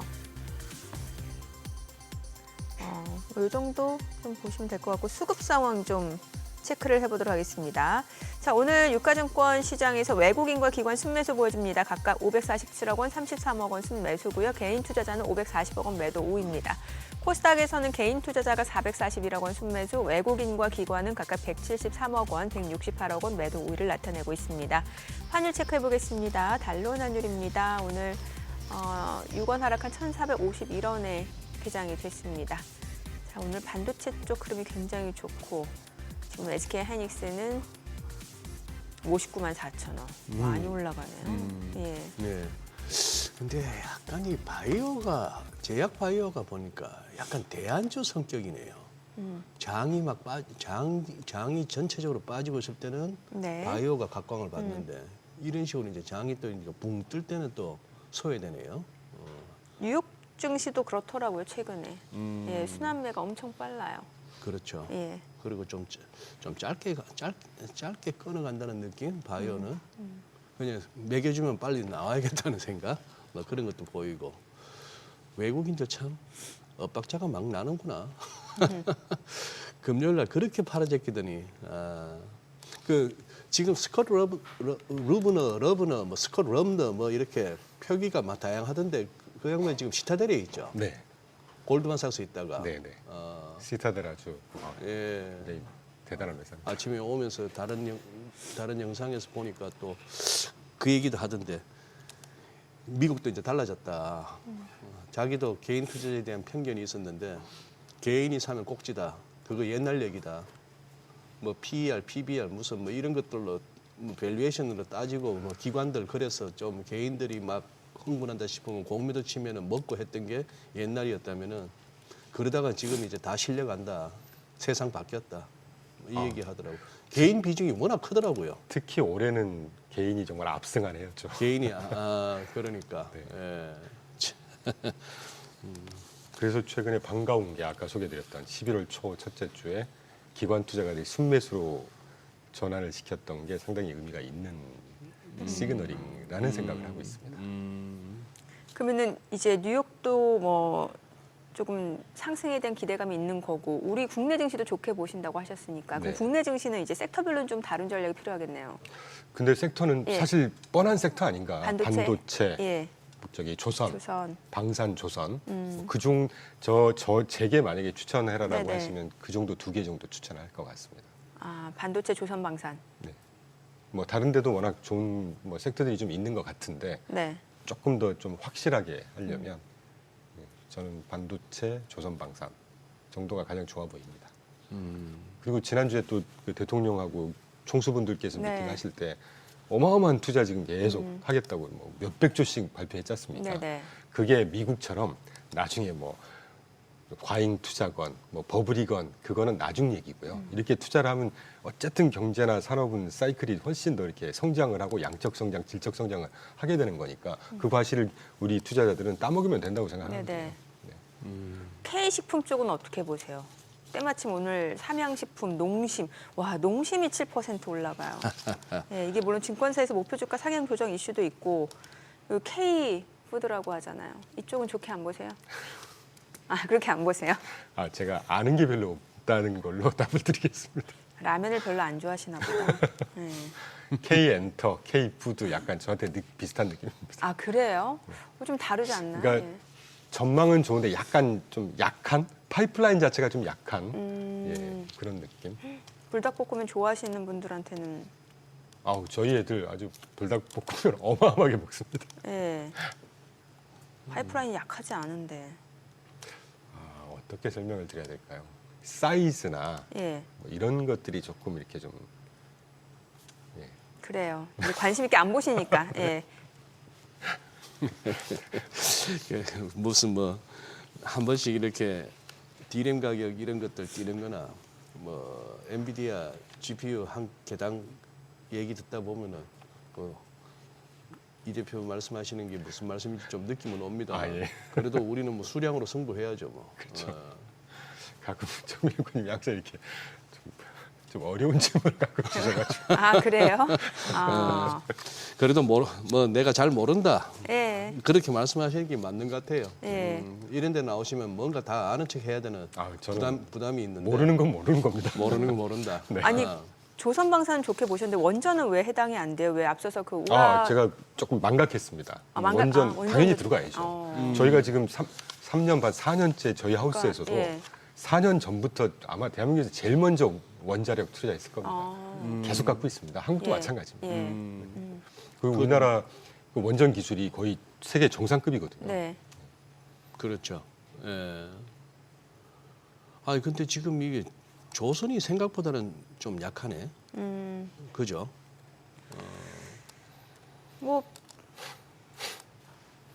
약할 수도 있죠. 또 이러다가 항상 올라갈 수만은 예. 없는 거니까. 아, 예. 꼭 오늘 가라는 법은 없으니까요. 예. 오늘은 지금 보니까 그 음식료 섹터 제가 말씀드린 뭐 식품 쪽이라든지 유통 섹터도 좀 괜찮아요. 뭐 호텔 신라 이런 쪽도 괜찮고 반도체 쪽 이쪽으로 좀 수급이 쏠리는 양상입니다. 예. 그러니까 우리나라도 지금 말씀해 주신 거에 미루어 짐작해 우리나라도 이 순환매 네. 그 시장의 폭이라고 하잖아요. 맞아요. 폭이 점점 넓어지고 있다는 느낌입니다. 아주 바람직한 현상이죠. 예, 예. 그러다 보니까 이제 단기 트레이딩 자체가 쉽지가 않아요. 이게 잘못하면 엇박이고.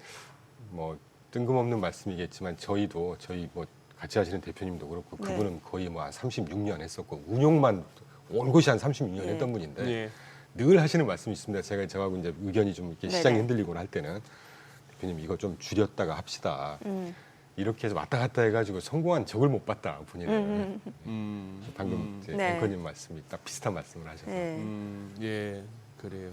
아까 이제 우리 환율이 달러 인덱스하고 뭐 크게 연관성이 없다라는 말씀도 하셨지만, 그러면 우리 지수, 대한민국 K 지수, 주변 국가들이나 세계 증시의 흐름과도 동떨어질 수 있다고 보시나요? 그렇게까지는 조금 지금 니케이가 21선이 이제 깨지고 있어요. 지금 21선 꽤 오랫동안 21선 오면 이렇게 받쳐지고 했는데 지금 3분기 실질 GDP가 연율로 1.8% 감소라고 나오거든요. 이제 예상보다는 좋다 했는데 지금 실질로 GDP가 마이너스란 얘기예요, 지금. 근데 우리나라는 실적 성장률, 펀더멘털로 설명하기에는 조금 더 부족한 것 같고요. 그게 다 이제 믹스가 될 테니까 네. 말 그대로 유동성 장세가 상당 부분 가미가 유동성 돼 있는 장세 장세라고 플러스 보고 있습니다. 정책적? 네. 정책 네. 기대감 그게 결국 유동성 장세 아니겠습니까? 지금 뭐 기관 투자가 우리 지난주에도 언급했었지만 국민연금이든 우리나라 기관 투자가들이 알게 모르게 굉장히 지금 떠받치고 있을 겁니다. 아마. 저는 그런 예상하고 있고요. 그런 것들이 기본적으로 시장을 좀 밀어 올리는 그런. 근데 이제 이게 어느 순간 가서는 우리나라도 이제 버블 영역으로 도달을 하겠죠. 심리적인 버블 영역이 예, 어디까지인지는 모르겠습니다. 네. 조금 미리 앞선다는 느낌은 있지만 그런 거는 조금 중장기적으로 항상 고민을 해봐야 되는 문제가 아닐까 하는 생각이 듭니다. 그래요. 예. 그러면 아니 저희 그럼 혹시 매크로 쪽은 다 좀 짚어본 건가요? 더 해주실 말씀은 없으세요? 뭔가 좀 시장에 영향을 줄 만한 변수가 있다라고 하면 뭐가 더 있을까요? 아무래도 여전히 유동성이니까 유동성? 아까 그 네. 소파 금리로만 살짝 네. 언급을 드렸는데 TJ 제가 계속 TJ만 계속 네네. 말씀을 드리는데 재무부 일반 계정 잔고가 지난 10월 30일 날 1조 달러 딱 찍은 다음에 11월 13일 날 9,600억 달러가 됐습니다. 그러니까 한 400억 달러 정도를 이제 어디다 쓰기 시작했다는 네네. 거거든요. 이거 굉장히 중요한 사인이라고 저는 봅니다. 그래서 연말 랠리, 산타 랠리 이런 것들이 다 연결이 될 거라고 저는 보거든요. 트럼프 대통령이 자꾸 입에 올리는 그 2,000불 부자들 제외하고 2,000불씩 쏘게 하는 베센트 장관은 뭔가 자꾸 이렇게 찝찝한지 그거 의회 승인이 필요한 것 같아요. 뭐 이런 식으로 하고 또 이제 월가 기관들은 그 뭡니까 저기 코로나 때처럼 풀려고 하면 적어도 6천억 달러인데 금년에 뭐 벌어들인 관세라 해봐야 아직 3천억 달러도 안 되는 걸 그걸 감당할 수 있겠어? 뭐 이런 식으로 이제 나오긴 합니다만. 근데 2,000불씩 진짜 아닌 게 아니라 쏘게 되면은 그것도 진짜 다 상당 금액이 없던 돈이 생겼으니까 또 주식 사겠다고 들어올 가능성이 있네요. 그리고 또 3천억, 그러니까 6천억에서 3천억 빼고 3천억이라고 하면 예. 한 300조 우리나라 돈으로 3, 40, 한 400조 원 정도 되지 않습니까? 예. 미국 사이즈의 400조가 이렇게 큰 돈일까 하는 생각이 듭니다. TJ 장고가 지금 1조 달러입니다. 네네. 1조 달러. 예, 그래요. 이거 물론 이 장고로만 보면 뭐 4천억 달러니까 굉장히 큰 돈이긴 하죠. 저는 실제로 그 돈이 크고 작냐를 떠나서 예. 굉장히 좋은 지적해 주셨는데 트럼프는 다분히 이게 포리티컬하게 플레이를 하잖아요. 예. 그래서 제가 늘상 강조드리는 실제 그 정책의 스탠스를 볼 때 저는 베센트 입을 중시하고 네. 경제 펀더멘털을 제대로 냉정하게 판단하는데 뭐 기준이라기보다는 참고를 제롬 파월의 입을 통해서 한다고 늘상 말씀드린 것처럼 베센트의 입을 딱 보고 판단하시면 될 거라고 저는 봅니다. 그래서 실제 2,000불을 뿌릴지 안 뿌릴지는 두고 봐야 되는 거고요. 네. 근데 이번에 G20 남아공에서 열리는 G20에 미국, 러시아, 중국이 다 불참이네요. 네. 그랬더니만 그 아르헨티나 그 양반 밀레이도 저도 안 갈게요 했더라고. 예. 아, 형님 안 가시면 저도 안 갑니다 이런 분위기. 말미에 되게 관심 있고 중요한 걸 언급해 주셨는데 저는 이제 이번에 그 회의도 그렇고 지난 에이펙 회의가 굉장히 중요한 회의였다고 저는 보고 있습니다. 히토류 측면에서도 굉장히 중요한 회의였고 트럼프가 이번에 이제 대중국 견제, 예. 러시아는 참여도 안 했고요. 예. 상당히 좀 지금 지정학 서로 쪽- 미중 러 정상들은 서로 이렇게 얼굴 페이스 투 페이스로 대면하기가 좀 껄끄러울 거예요. 그 굉장히 고수들 간에 지금 굉장히 첨예한 그 싸움을 하고 지금 뭐 있고. 러시아는 뭐 정유 시설이 막 파괴되고 그래서 이번에 유가가 급등을 하고 난리던데. 지정학적인 관점에서 네. 상당히 좀 중요한 획을 몇 개를 긋고 왔다 정도만 말씀드리고 가겠습니다. 아니, 가시기 전에 혹시 요즘에 자산 전략, 포트폴리오 전략 좀 변화, 리밸런싱 차원 좀 변화 있으세요? 일단 뭐 주식형은 저희 변화 줄 생각 없고요. 없고, 예. 그리고 자산 배분형 같은 경우는 그 최근에 관심이 이제 장기물 금리 하락에 대해서 미리 배팅을 해서 소폭 리밸런싱을 했었는데 장기물 금리하라. 네. 예. 이게 쉽게 안 빠지고 예, 있잖아요. 예, 지금 예. 오히려 막 4.3%대 보였다가 4.08, 3.1, 4.2로 다시 오르고 막 네네. 이러지 않습니까? 그래서 저희 대표님하고 저하고 가장 요새 디베이트를 서로 하고 있는 게 예. 이걸 다시 정리를 해야 되느냐. 아. 저희 대표님은 내년까지 보면 금융이 분명히 금리 빠진다. 네. 가져가자. 이제 이 정도 고민을 하고 있죠. 아, 그 정도. 금리나 이런 부분에 대해서는요. 금. 예. 금은 저희가 말씀드렸지만 한 40% 먹고 2년째 빼서 너무 빨리 들어서 네. 정말 가슴이 아픕니다. 알겠습니다. 신포도네. 저 포도는 쉴 거야. 네. 네. 오늘 내용 여기까지 듣겠습니다. 네. 고맙습니다. 네, 고맙습니다. 감사합니다.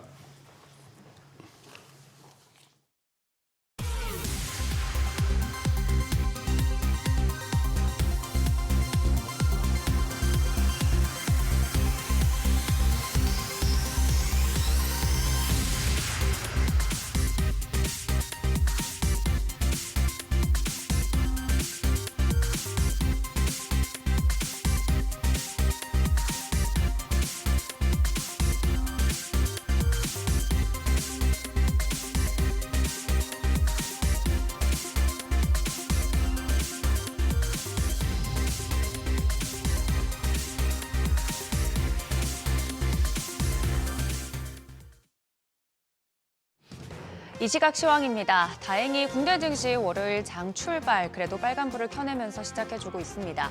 주말 사이 뉴욕 증시 같은 경우도 낙폭을 어느 정도 만회하고 이제 돌아온 가운데 국내 증시도 프리마켓부터 강세가 연출되고 있는데요. 코스피 같은 경우 0.91% 상승하면서 4,048포인트 선까지 올라왔습니다. 반면 코스닥은 0.18% 하락하면서 896포인트 선의 움직임 보이고 있습니다. 이어서 수급적으로도 살펴보시죠. 지난주 금요일과는 정반대 상황인데요. 외국인이 835억 원 사들이고 있는 반면 개인은 오늘 619억 원 팔아냅니다. 기관도 185억 원 순매도 우위 보이고 있습니다. 이어서 코스닥도 살펴보시죠. 코스피에서는 외국인이 순매수 기조 이어가고 있는 가운데 코스닥 같은 경우 외국인과 기관이 함께 팝니다. 378억 원 그리고 기관이 311억 원 순매도 우위 보이고 있고 코스닥에서는 개인이 홀로 953억 원 사들이고 있습니다. 이어서 업종 등락률 상위 종목들, 섹터들 좀 살펴보도록 하겠습니다. 오르는 쪽은 장 초반에 역시나 저가 매수가 좀 들어오면서 반도체와 반도체 장비, 반도체 관련된 전체적인 관련주들 움직임 보이고 있고요. 지주사들 장 초반에도 강한 흐름 보이고 있고 그리고 식품까지 오르고 있습니다. 하락하고 있는 섹터는 증권, 손해보험, 그리고 제약 바이오주들 지난주에는 흐름 좋았는데 생물공학 섹터까지 전체적으로는 하락세 현재 장 초반에 보이고 있습니다. 이어서 시장을 주도하는 테마 종목별 시세도 체크해 보도록 하겠습니다. 오늘 장 초반 신규 상장 종목 시세 분출합니다. 그 종목이 좀 포함되어 있는 섹터들 전반적으로 오른 모습인데요. 그 주인공 살펴보면 그린광학입니다. 초정밀 광학 시스템 개발 및 제조 사업을 영위하는 광학 전문 업체인데요. 코스닥에 오늘 상장을 했습니다. 주요 제품은 초정밀 광학 시스템으로 방산이나 디스플레이, 반도체, 우주항공 등 첨단 산업 분야에 사용이 되고 있습니다. 그래서 거기에 엮여 있는 섹터들, 테마들 전체적으로 오름세 보이고 있는데 최근 신규 상장한 기업들 공모가 대비해서 4배 이상 뛰는 소위 따따블을 기록하는 등 성적이 매우 좋은 모습입니다.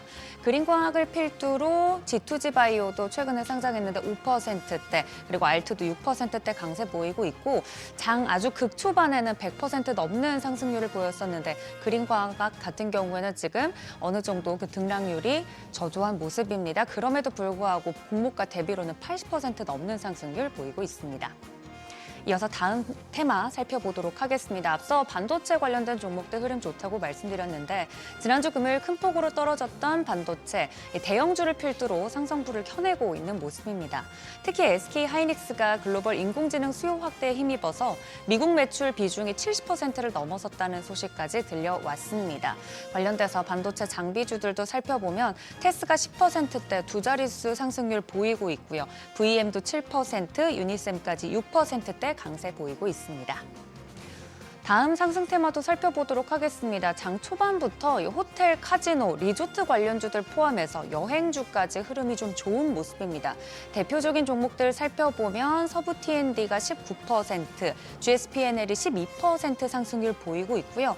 대표적인 이 카지노 관련주 파라다이스 같은 경우도 3%대, 롯데 관광개발까지 5% 강세 보이고 있습니다. 다음 테마도 살펴보시죠. 시어스 테크놀로지, 뷰노 등 이번 호실적을 토대로 그간 잠재력은 높지만 뚜렷한 실적 내지 못했던 의료 AI 산업에 대한 인식을 뒤집기 시작했다는 평가가 나오고 있습니다. 이들의 매출 성장세는 높은 기술적 성과뿐만 아니라 의료진의 실수요가 명확한 솔루션을 공급한 데 따른 결과로 중장기적 성장성까지 증명하는 데 성공했다는 평가 나오고 있는데요. 장 초반 의료 AI 관련 테마들도 움직임 보이고 있습니다. 대표적으로 가장 큰 상승폭 보이고 있는 곳이 로켓 헬스케어 22% 넘는 급등세 보이고 있고요. 쓰리빌리언도 12%, 스피어도 4.59% 오르는 등 의료 AI 관련된 테마주들 현재 상승하고 있습니다. 이렇게 전체적으로 오늘 저가 매수세가 들어와서 수급이 돌고 있는 쪽은 강세 보이고 있습니다. 과연 이 상승세가 언제까지 이어질지 장 초반 흐름 계속해서 지켜보셔야겠습니다. 지금까지 이시각 시황이었습니다.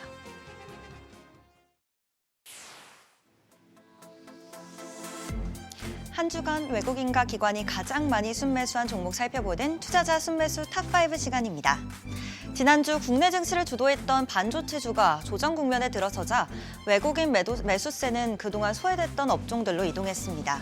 외국인은 코스피 시장에서 셀트리온, 현대차, HD, 한국조선해양, 이수페타시스, 기아 순으로 사들였는데요. 바이오, 자동차, 조선 등 그동안 반도체 상승세에 가려져 있던 업종들이 오랜만에 수급 중심으로 올라서는 모습이었습니다. 반면 그간 국내 증시를 이끌어온 반도체 투톱은 나란히 외국인 순매도 상위에 올랐습니다. 고환율 흐름이 이어지면서 자동차 조선 업종이 구조적으로 유리해진 점도 외국인 수급 이동의 배경으로 작용했는데요. 달러원 환율이 높아질수록 수출 비중이 큰 자동차사와 조선사들은 원화 환산 이익이 개선되기 때문에 외국인 투자자들이 가장 먼저 눈여겨보는 분야이기도 합니다. 여기에 지난 14일 한미 팩트시트 합의가 발표되면서 조선 방산 업종의 모멘텀이 강하게 유입됐습니다. 이제 핵 추진 잠수함을 한국에서도 만들 수 있다는 소식에 외국인들 HD 한국조선해양에 대거 매수세 보이며 순위권에 올랐습니다. 코스닥 시장에서는 바이오 중심의 매수세가 두드러졌습니다. 가장 큰 총매는 12일 ABL 바이오가 일라이릴리와 최대 3조 8천억 원 규모의 기술 이전 계약을 체결했다는 뉴스였는데요. 글로벌 빅파마와의 초대형 계약 소식에 이 업종 전반으로 기대감이 확산됐습니다. 외국인들은 코오룡 티슈진, 클래시스, 성광밴드, 퓨처캠, 리가캠 바이오 순으로 순매수에 나섰는데요. 특히 코오룡 티슈진은 골 관절염 치료제 TGC 기술에 대한 호주 특허를 취득하며 글로벌 시장에 대한 기대가 커졌습니다. 여기에 내년 상반기 미국 임상 3상 결과 발표와 2027년 미국 FDA 허가 절차 등 이게 이어질 전망이라 임상 모멘텀도 부각되고 있습니다. 증권가에서는 ABL 바이오 뒤를 이을 기술 수출 후보로 리가캠 바이오 그리고 알테오젠 등을 지목하며 관련 업종에 대한 기대감이 확산하고 있는 모습입니다. 기관 투자자들의 포트폴리오도 살펴보실까요? 기관은 코스피에서 고배당주, 가치주 중심의 매수 전략을 펼쳤습니다. HD 현대중공업, KB금융, 셀트리온, 신한지주, SK스퀘어 순으로 사자세 보였는데요. 지난 10일 정부와 여당이 발표한 배당소득 분리과세 최고세율 완화 정책이 영향이 컸습니다. 해당 정책이 시행되면 고배당주에 대한 세제 메리트가 확대되기 때문에 은행, 금융, 지주사 중심으로 기관 수급이 빠르게 붙었습니다. 여기에 이재명 대통령이 일반 투자자에게 장기 투자 혜택을 주는 방식을 검토해달라고 주문하면서 장기 투자 종목 KB금융에 대한 기관의 관심이 더욱 커졌습니다. 마지막으로 기관 역시 코스닥에서는 외국인과 마찬가지로 바이오 업종들 집중적으로 사들였는데요. 알테오젠, ABL 바이오, 올릭스, 리가캠 바이오, 오스코텍 순으로 순매수 흐름 나타났습니다. 알테오젠은 공시를 통해 설립 이래 3분기 누적 기준 최고 실적을 달성했다고 밝혔습니다. 알테오젠이 개발한 ALT-B4가 들어간 항암제가 미국 FDA 승인을 받으며 이에 따른 기술로 2,500만 달러, 우리 돈 약 364억 원을 받은 덕인데요. 전문가들은 추가 국가들에서 허가와 판매가 이뤄지면 로열티도 연속으로 발생할 수 있어서 중장기 매출의 성장 전망이 더욱 뚜렷해졌다고 분석했습니다. 지금까지 투자자 순매수 탑5 전해드렸습니다.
오늘 국내 증시 개장 상황 주목해볼 산업 리포트까지 알아보겠습니다. 네, 그로스리에서 한영희 수석연구원 모셨습니다. 어서 오세요. 안녕하십니까. 우리 한수석 월요일 날 이 시간 늘 책임져 주시는데 요즘 요거 한번 얘기 한번 하고 갑시다. 너무 성적이 좋아요. 아니 월요일 날 뭘 하나 이렇게 얘기하고 나면은 그 주간에 뭔가 일을 내더라고 주가가. 지난주 뭐 리가캠 바이오, 뭐 ABL 바이오. 네. ADC 산업 보고서를 글쎄. 냈습니다. 글쎄. 네. 네, 저희도 몰랐죠 이거는 사실. 네, 그렇죠, 주가는. 뭐 일라이릴리아 그냥 나온 거 저희가 어떻게 알겠습니까 이거는. 네. 근데 이제 시기가 좀 맞았다라고 생각을 좀 하고 있고요. 근데 ADC는 계속적으로 성장할 수밖에 없는 게 이게 기존 항암제는 제가 일전에도 한번 말씀드렸다시피 너무 정상세포까지 다 죽이다 보니까 네. 사람이 머리가 빠지고 구토가 나오고 이런 그렇죠. 부작용들이 나오기 네. 때문에 그런 부작용들을 확 줄여주는 거에 대한 미래 기술이라고 보시면 되는 거죠. 그래서 일라이릴리도 ABL 바이오를 선택한 것이고요. 그래서 상당히 좀 큰 금액이 나왔습니다. 그래서 지난주 산업보고서에서 저희가 ADC 산업보고서를 말씀을 드렸는데 이게 쉽게 말씀드리면 항원을 인식하는 그 암세포가 있냐 없냐라는 거를 인식하는 항체가 있고요. 그다음에 예. 항체와 약물을 연결해주는 링커라는 게 있습니다. 네. 그다음에 링커가 있고 그다음에 세포를 그럼 죽여야 되지 않습니까? 예. 이 독성이 있는 페이로드가 있는 거거든요.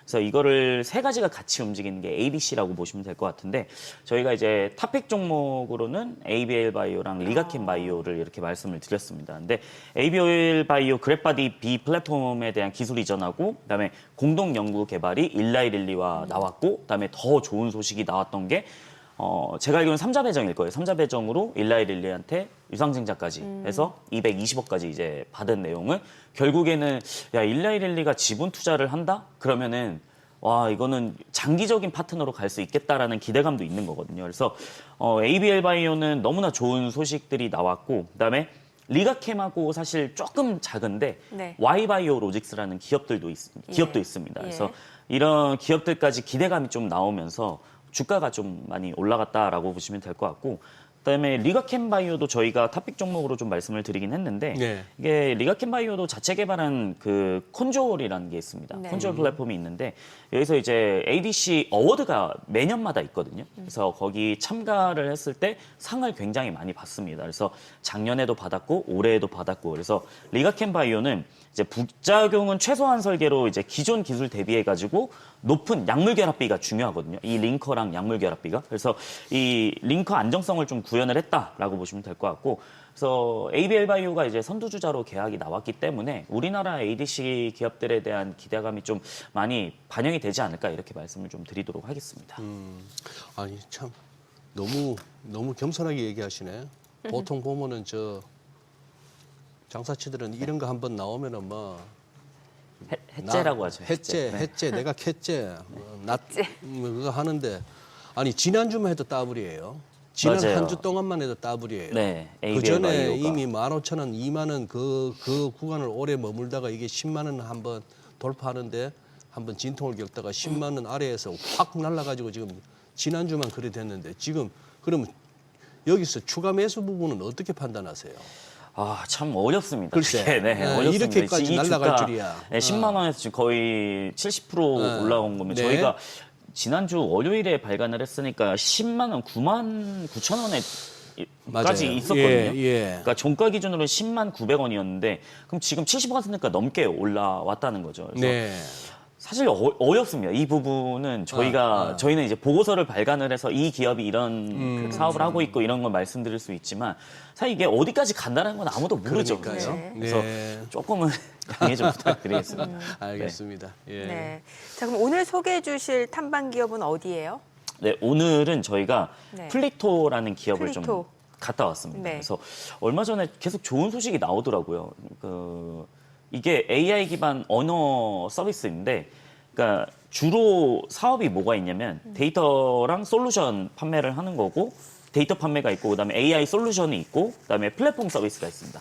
각자 하는 사업이 뭐냐면 데이터 판매는 그거예요. 우리가 데이터를 DB를 이렇게 쫙 가지고 있으면 이거를 되게 좀 뭔가 정제해가지고 예. 그 대기업들한테 팔거나 아니면 뭐 AI 기업들한테 파는 겁니다. 그러면은 이게 데이터 양보다는 요즘에는 데이터 품질이 되게 중요하거든요. 그걸 예. 우리가 뭐 일반적으로 말하면 이제 라벨링이라고 하는데 예. 이 라벨링에 대한 데이터 품질이 굉장히 고도화돼 있다라고 보시면 될 것 같고요.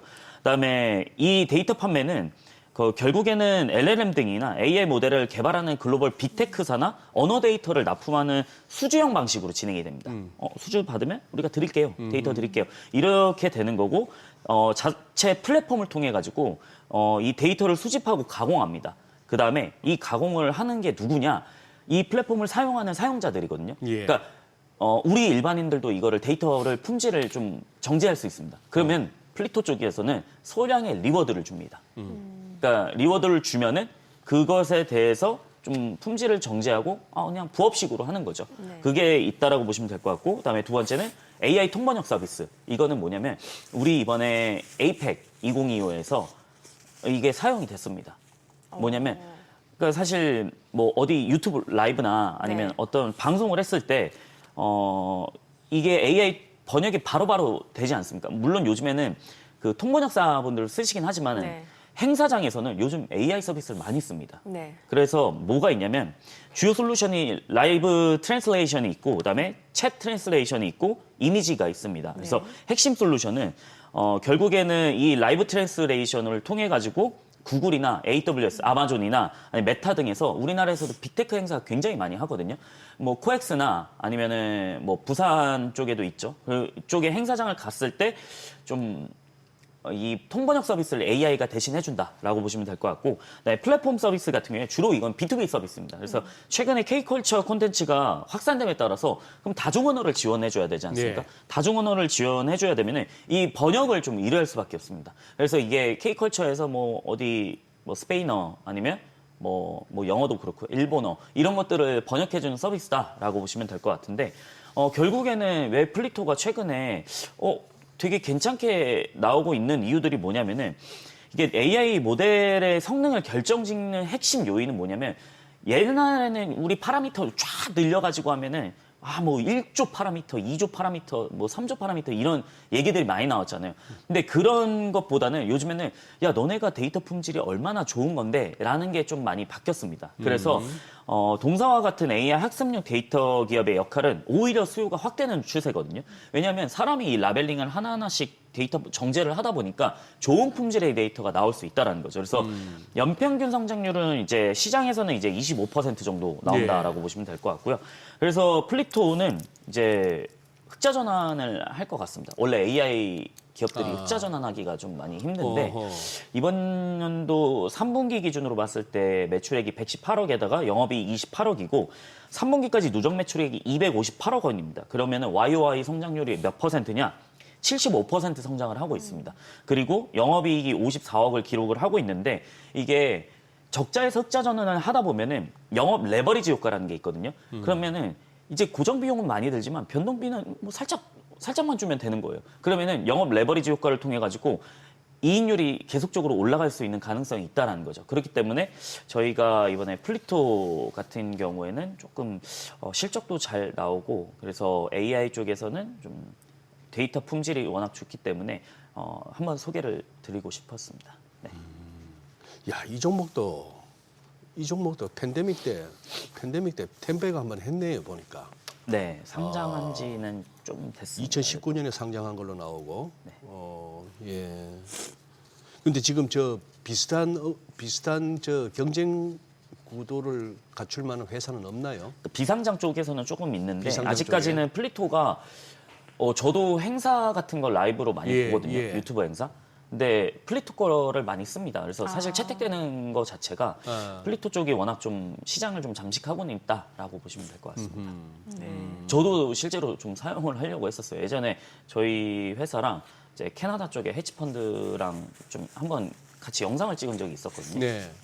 이제 저희 보고서가 캐나다 쪽에 한번 좀 유통이 한번 됐었나 봐요. 그래가지고 이제 그래도 이거를 주기적으로 좀 방송을 하려면 AI가 하는 게 훨씬 낫잖아요. 단순 업무다 보니까. 예. 그걸 쓰려고 했었는데 플리토 쪽을 한번 그때도 생각이 나더라고요. 그래서 아마 시장 잠식은 플리토가 잘 하지 않을까 이런 생각을 갖고 있습니다. 오늘 소개해 주실 산업 보고서 네. 어떤 내용이에요? 오늘 좀 어려운 거 가져오긴 했는데 매번 좀 어렵긴 한데. 네. 비만이랑 제약 쪽은 아닙니다. 그러면 그래요? 차라리 네. 쉽겠다. 예. 네. 과연 쉬울지 어떨지. 과연 쉬울지. 네. 이번에는 저희가 반도체 쪽을 가져오기는 했는데 반도체. 반도체가 최근에 HBM이라는 단어가 굉장히 많이 나오고 있잖아요. 네. 예.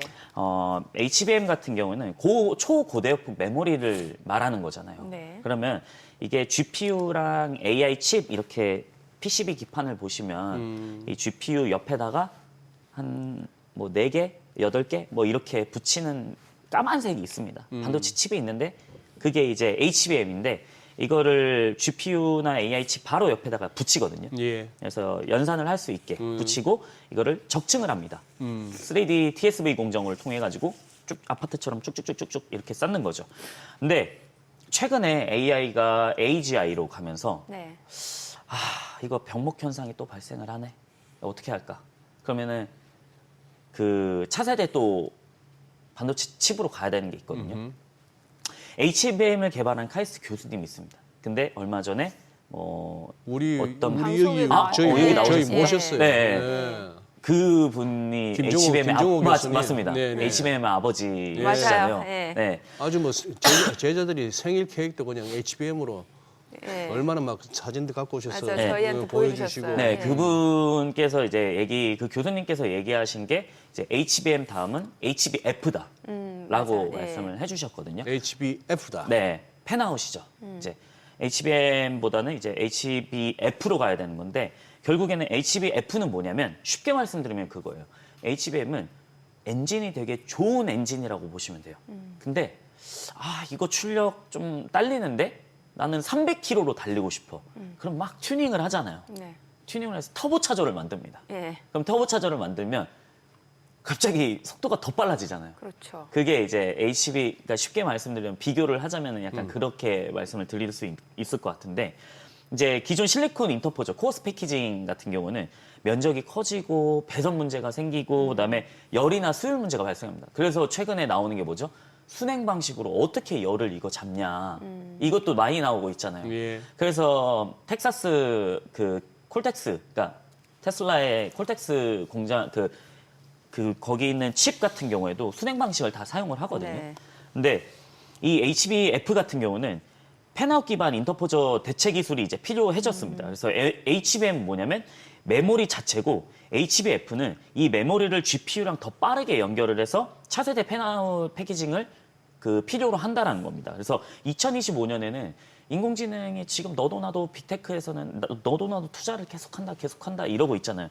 근데 실제로 비즈니스에 적용을 하고 규모화하는 원년은 이제 2026년부터 시작이 될 것이다라고 보고 있는데 사티아 나델라가 이런 얘기를 했죠.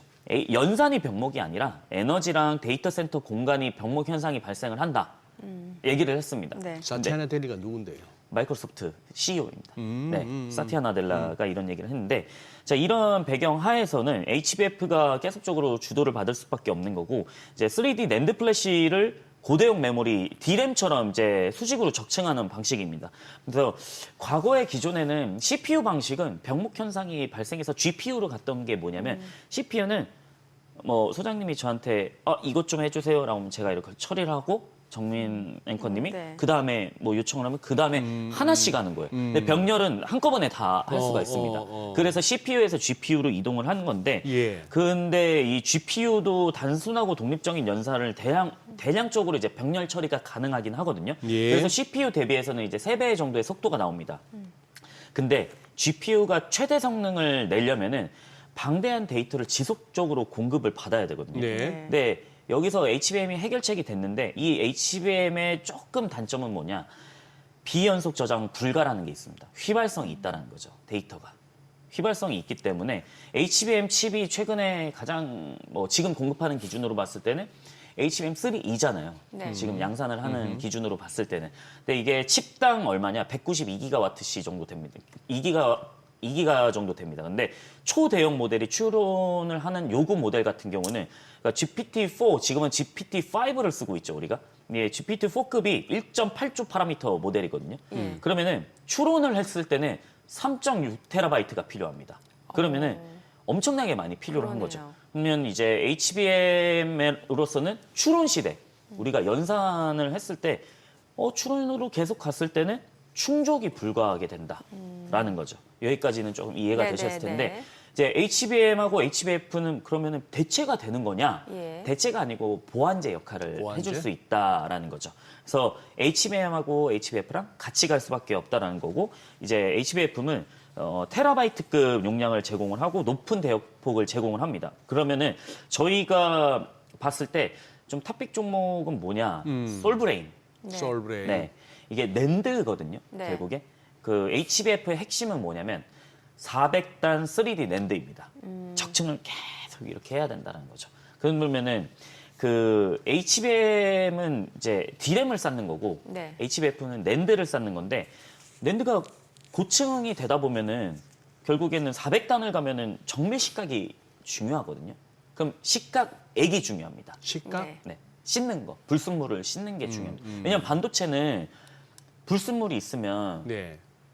바로 불량입니다. 그러니까 그냥 버려야 돼요. 그냥. 어허. 그럼 양품을 만들기 위해서, 그래서 반도체에선 수율이 몇 프로 나오냐, 몇 프로 나오냐, 이게 되게 네. 중요하잖아요. 네. 근데 그 시가격이 굉장히 중요한데, 솔브레인 시가격 같은 경우는 낸드 층수가 증가를 할수록 시가 공정 수요가 급증하게 됩니다. 그러면 솔브레인의 인산계 시가격 같은 경우에는 3D 낸드 적층에 필요한 필수 소재거든요. 예. 그래서 감산이 종료되는 시점이 2025년 1분 상반기였고, 그다음에 400단 양산 개시가 됐고, 2026년 낸드 소재 업황 반등을 예상을 하고 있습니다. 저희가 봤을 때는.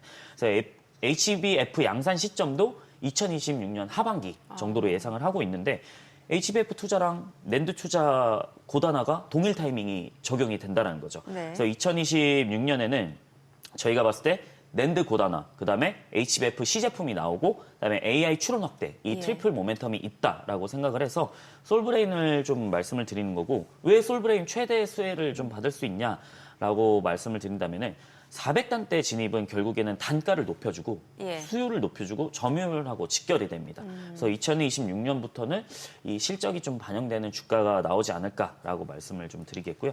그래서 AI 반도체 소재 기업 중에서는 HBF가 나오게 된다라고 했을 때는 솔브레인을 좀 주목하시면 좋겠다라고 말씀드리겠습니다. 이 인상계 시가객을 만드는 업체가 솔브레인밖에 없는 거예요? 있기는 있는데 그래도 솔브레인이 워낙 지금 뭐 삼성하고 하이닉스 쪽에는 좀 크게 납품을 하고 있다 보니까 이미. 만약에 예. 쓰이게 된다라고 하면 솔브레인이 더 많이 쓰일 가능성이 높기 때문에 이 포텐셜이 훨씬 더 크다라고 말씀을 좀 드리겠습니다. 앞서 말씀 주신 HBM 아버지 김종우 교수님이 이번 주 금요일에 출연 예정이신데 그래요. 저도 챙겨 보도록 하겠습니다. 예, HBF 네. 설명을 해주시겠네요. 예. 저는 그분에 비하면 잘 모르는 편입니다. 아니 그래도 아버지니까. 또 예. 아니 근데 저 우리 한영희 수석께 좀 이 플리토는 제가 우연히 며칠 전에 그냥 기사로 봤어요. 네. 기사로 보니까 그때가 뉴스였나? 저 그로스 리서치에서 플리토에 대한 리포트가 나왔다 이러면서 한 수석 이제 인터뷰한 내용이 나오던데. 저는 아니, 인터뷰 안 했습니다. 그냥 인용만 됐을 그냥 겁니다. 연구 보고서를 인용한 거구나. 네네. 네. 아니 근데 지금 아마 우리 시청자분들 가운데 월요일만 나오는 우리 한 수석의 설명에 조금 갈증을 느끼시는 시청자분들도 계실 것 같아요. 이렇게 그냥 기업 산업 동향만 얘기하시는 게 아니고 이제 토픽도 해주시고 하니까. 네. 아니 조금 더 이렇게 공부하실 분들한테 소개를 해주세요. 그로스 리서치 그냥 검색하면 나와요? 검색하면 나옵니다. 검색하면 나오고 네네. 그냥 들어가서 클릭하면 보고서 보실 수 관련 리포트 볼 수 있고 네네네. 볼 수 있어요. 저희 로그인 홈페이지에 하라고 안 하고 로그인을 해야 됩니다. 왜냐면 로그인을 해야 됩니다. 돈은 안 내고 네, 돈은 저희가 무료로 나가는 게 무료로 그래서 나가니까. 기사들도 이렇게 나가거든요. 저희 그러니까 거는. 네. 그냥 로그인만 하면 되죠. 뭐 깔고 이런 거 없죠. 없습니다. 오케이. 아니면 실시간으로 받아보려면 또 텔레그램에서도 네, 저 요즘에는 텔레그램을 여의도에는 많이 쓰다 예. 보니까 텔레그램으로. 네, 그게 인원 한정이 없거든요. 그래서 예. 저희 구독자분들이 좀 많으시다 보니까 뭐 항상 좀 좋아해 주시더라고요. 그래서 항상 감사한 마음을 느끼면서 어제도 이제 연구원하고 이거 산업보고서 쓰는 게 한 11시 반, 12시까지 이제 진행을 했었던 부분들이 있었거든요. 그래서 열심히는 하고 있습니다. 아니 너무 한수석이나 그로스 리서치를 띄우는 거 아니냐 하실 수도 있겠지만 사자 냄새가 나면 저 안 이릅니다. 그리고 저는 우리 한수석은 맞아요. 진정성이 있잖아요. 네, 예. 공부를 열심히 하려고 노력을 많이 합니다. 예. 왜냐하면 일전에 말씀드렸던 이제 G2G 바이오나 다 좋았지만은 사실 저희가 시장이 안 좋을 때는 이길 수가 없거든요. 맞아요. 장 안 좋을 때 손실날 때도 있거든요. 그렇습니다. 보고서 발간하고 나서 이렇게 쭉 떨어질 때도 있거든요. 그래서 그런 부분들보다는 이제 기업의 본질을 좀 보자라는 취지로 이런 보고서를 만들다 보니까 네. 저희가 보고서에 차트나 이런 얘기가 아예 없습니다. 아하. 그냥 기업의 본질에 대한 사업 내용만 담는 거지. 그래서 이걸 공부하면 사실 이 기업을 공부하면 또 경쟁사 공부하고 이 산업이 어떻게 돌아가는지 다 공부할 수가 있거든요. 그러면은 이게 인사이트가 생기면 내가 여기에 투자를 해볼까? 그리고 또 내가 과감하게 투자를 할 때는 공부를 많이 해야 되거든요. 예. 저도 테슬라 많이 공부했다시피 예. 과감하게 투자를 하면은 그 수익률이 조금 시장보다 더 나올 수는 있잖아요. 사실 저는 이제 국장은 못하긴 하는데 이제 해외 증시는 하고 있다 보니까 그렇게 봤을 때는 사실 너무 공부를 했을 때는 이게 나중에는 좀 돌아오죠. 근데 지금은 보이진 않지만 나중에는 다 돌아올 수 있는 가능성이 있습니다. 네. 네. 오늘 내용 잘 들었습니다. 네, 고맙습니다. 고맙습니다.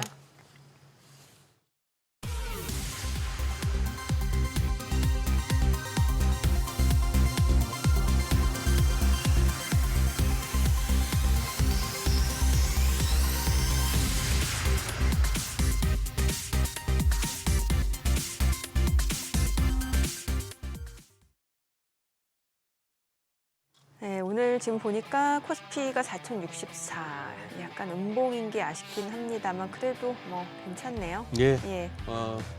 미국장 갈수록 지수물 흐름 좋아지고 니케이도 곧 양전이 기대됩니다. 네. 장 나쁘지 않겠습니다 오늘. 네. 오늘 또 외국인도 매수 규모가 좀 매수네요. 늘어납니다. 네.